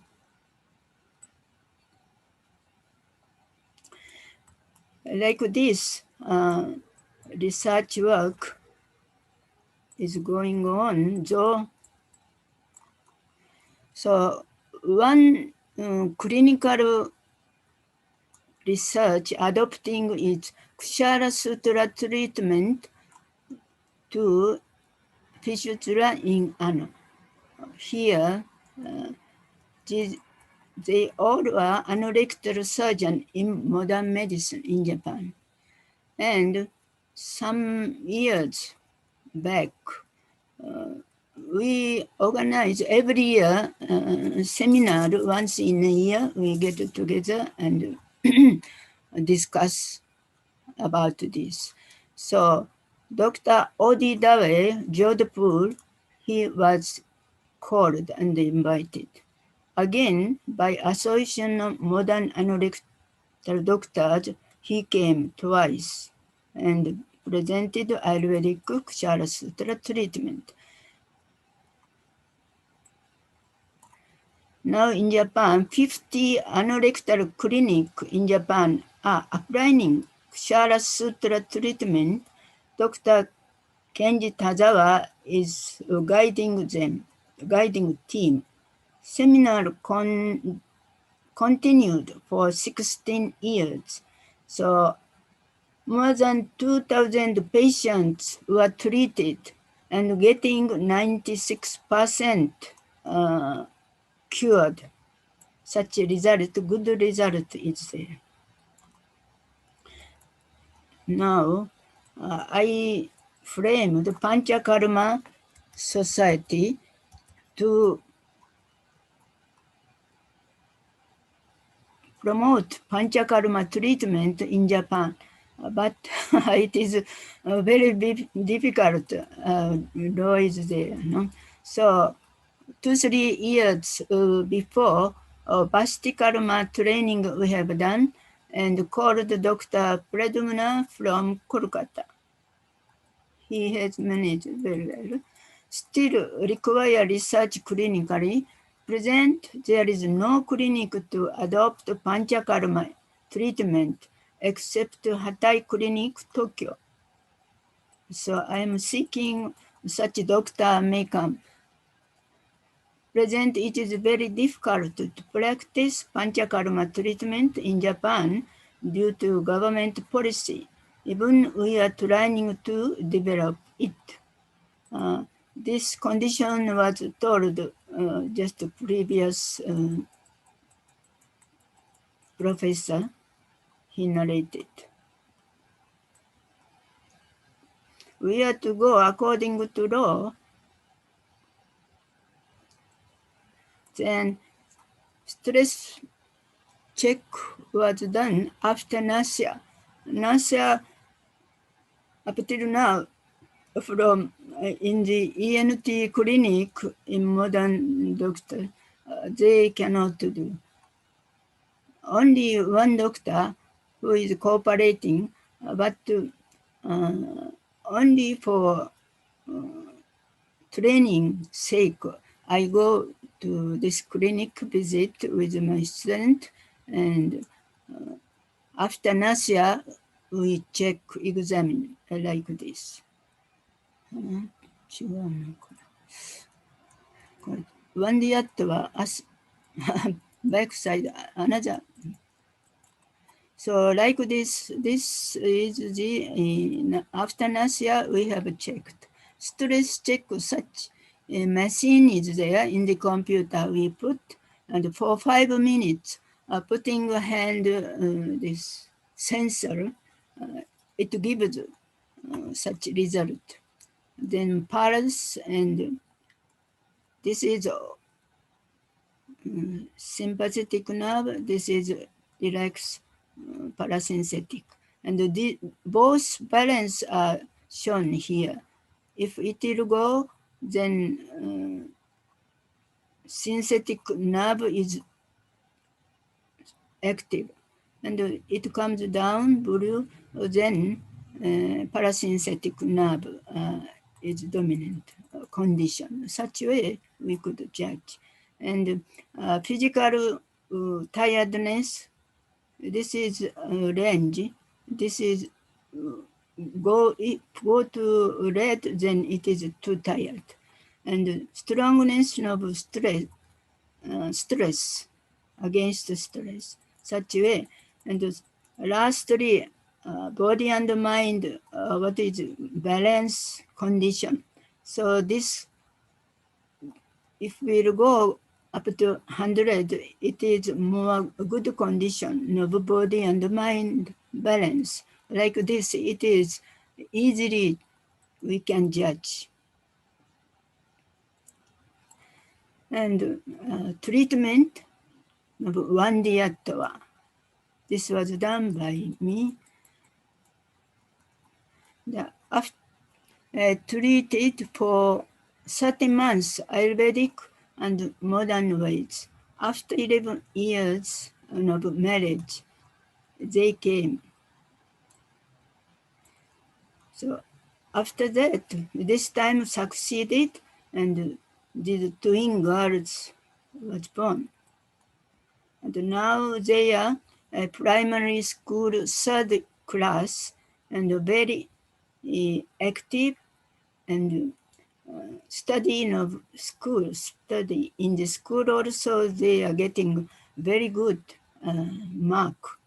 And their great grandmother, she is still alive because she is eager to see her great granddaughter like this, to see such young stars from old lady. It is the treatment. It becomes treatment, and giving in her mind oxytocin secretion, not secretion, produce of oxytocin may be done. And the case was wife is 34, husband 36. And modern way, pregnancy, they tried but no result. They have done artificially twice. Then what I have given, treatment, Apyanga Swedana every month twice, and Shirodhara every month twice. And oral medicine of Ayurveda given for 30 months, no modern medicine for orally. Result of follicular tests is as below. 2007, they tried modern way. So fertilized egg count, 15 was there. And frozen egg, 2 were done. Then after IVF treatment, no result, no pregnancy. Then after my treatment, they have done same thing in the modern hospital. Then egg count was, fertilized egg was 6, and out of that, 3 were frozen. And after months frozen, it is introduced uterus. Then it was succeeded. Then after Ayurvedic treatment, pregnancy continued successfully and born, which shown beforehand. This is result. Now in Japan, Ayurvedic medical system is not recognized. We cannot practice, treat patients, cannot use Ayurvedic medicine due to government policy, but we Ayurveda Society Japan worked out for 50 years to propagate correct knowledge of Ayurveda, proof effects of Ayurveda. And society, from society side and from member side, translation of Ayurvedic classical text or such way we issue the books. Organized annual conference will continue, and in future also let us work together. Dambantari, Jed, Dhanyavad. Thank you, ma'am. Thank you. Thank you very much. Just a little bit, wait. Okay. And for 3-4 years, when I read with my student, Diksha Samaroha was conducted Ayurveda Sankul Anand. And like this, these were students who get Samaroha, and I'm sitting here, and here, Harinath Jaji and Madam are sitting, and Pujari is doing blessing, giving blessing. So it was performed by Guru Harinath Jaji. Such way, thing is going on. Now, we'll report, this is additional report. This COVID-19 was attacked India also very severely.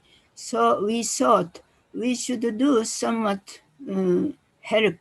So Seva project we have established, and 10 to 15 members are there.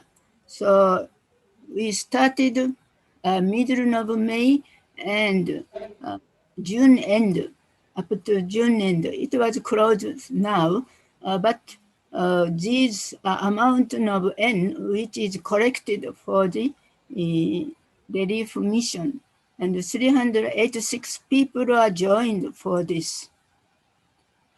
43 lakh rupees donated to COVID-19 relief mission from our Ayurveda Society Japan, Ayurveda Association Japan, and other organizations.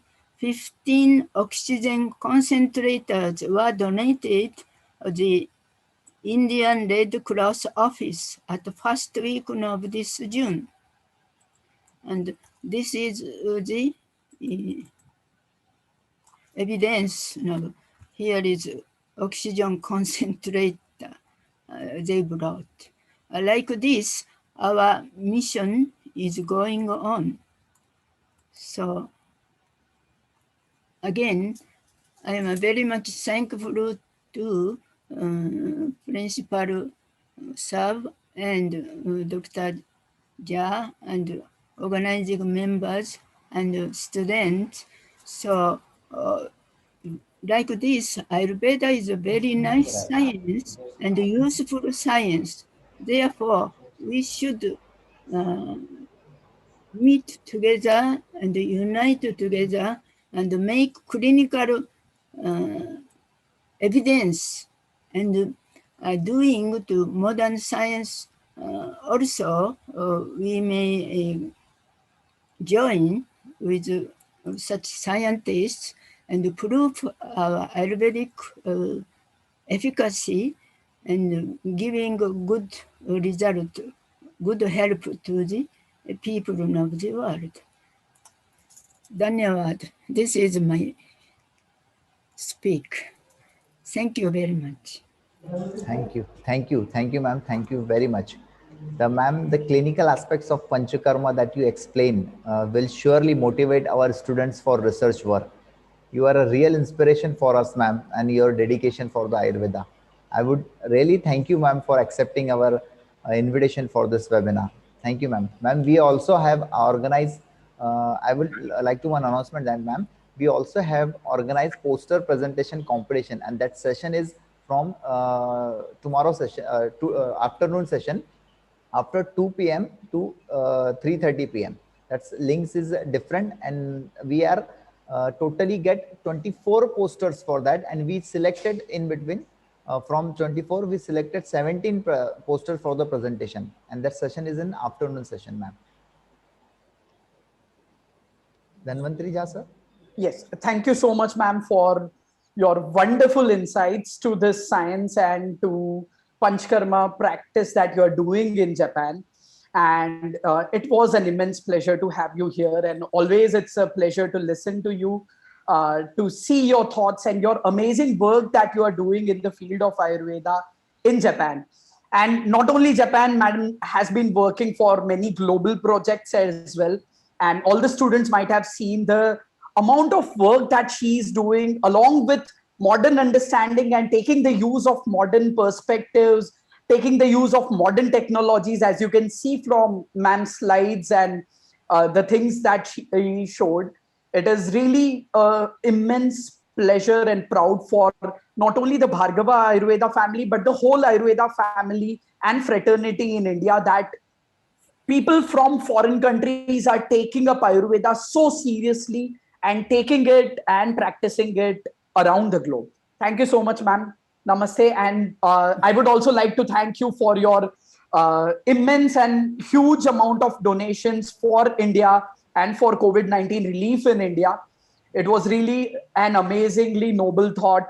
And this also somewhere comes from, say, the roots of Ayurveda, that just by getting in contact with Ayurveda, they got connected to India, and they are so much in love with India that for every small problem that India faces, they are ready to donate, they are ready to help India. And thanks to this, and thanks to the holy science of Ayurveda, which has bound all of us together. Thank you so much, ma'am. And thank you so much to the Bhargava Ayurveda Thank family you, ma'am. as well. Thank you, ma'am. I would like to introduce Abhay, request Abhay Kanaba sir, HOD Department of Panchakarma, for the vote of thanks.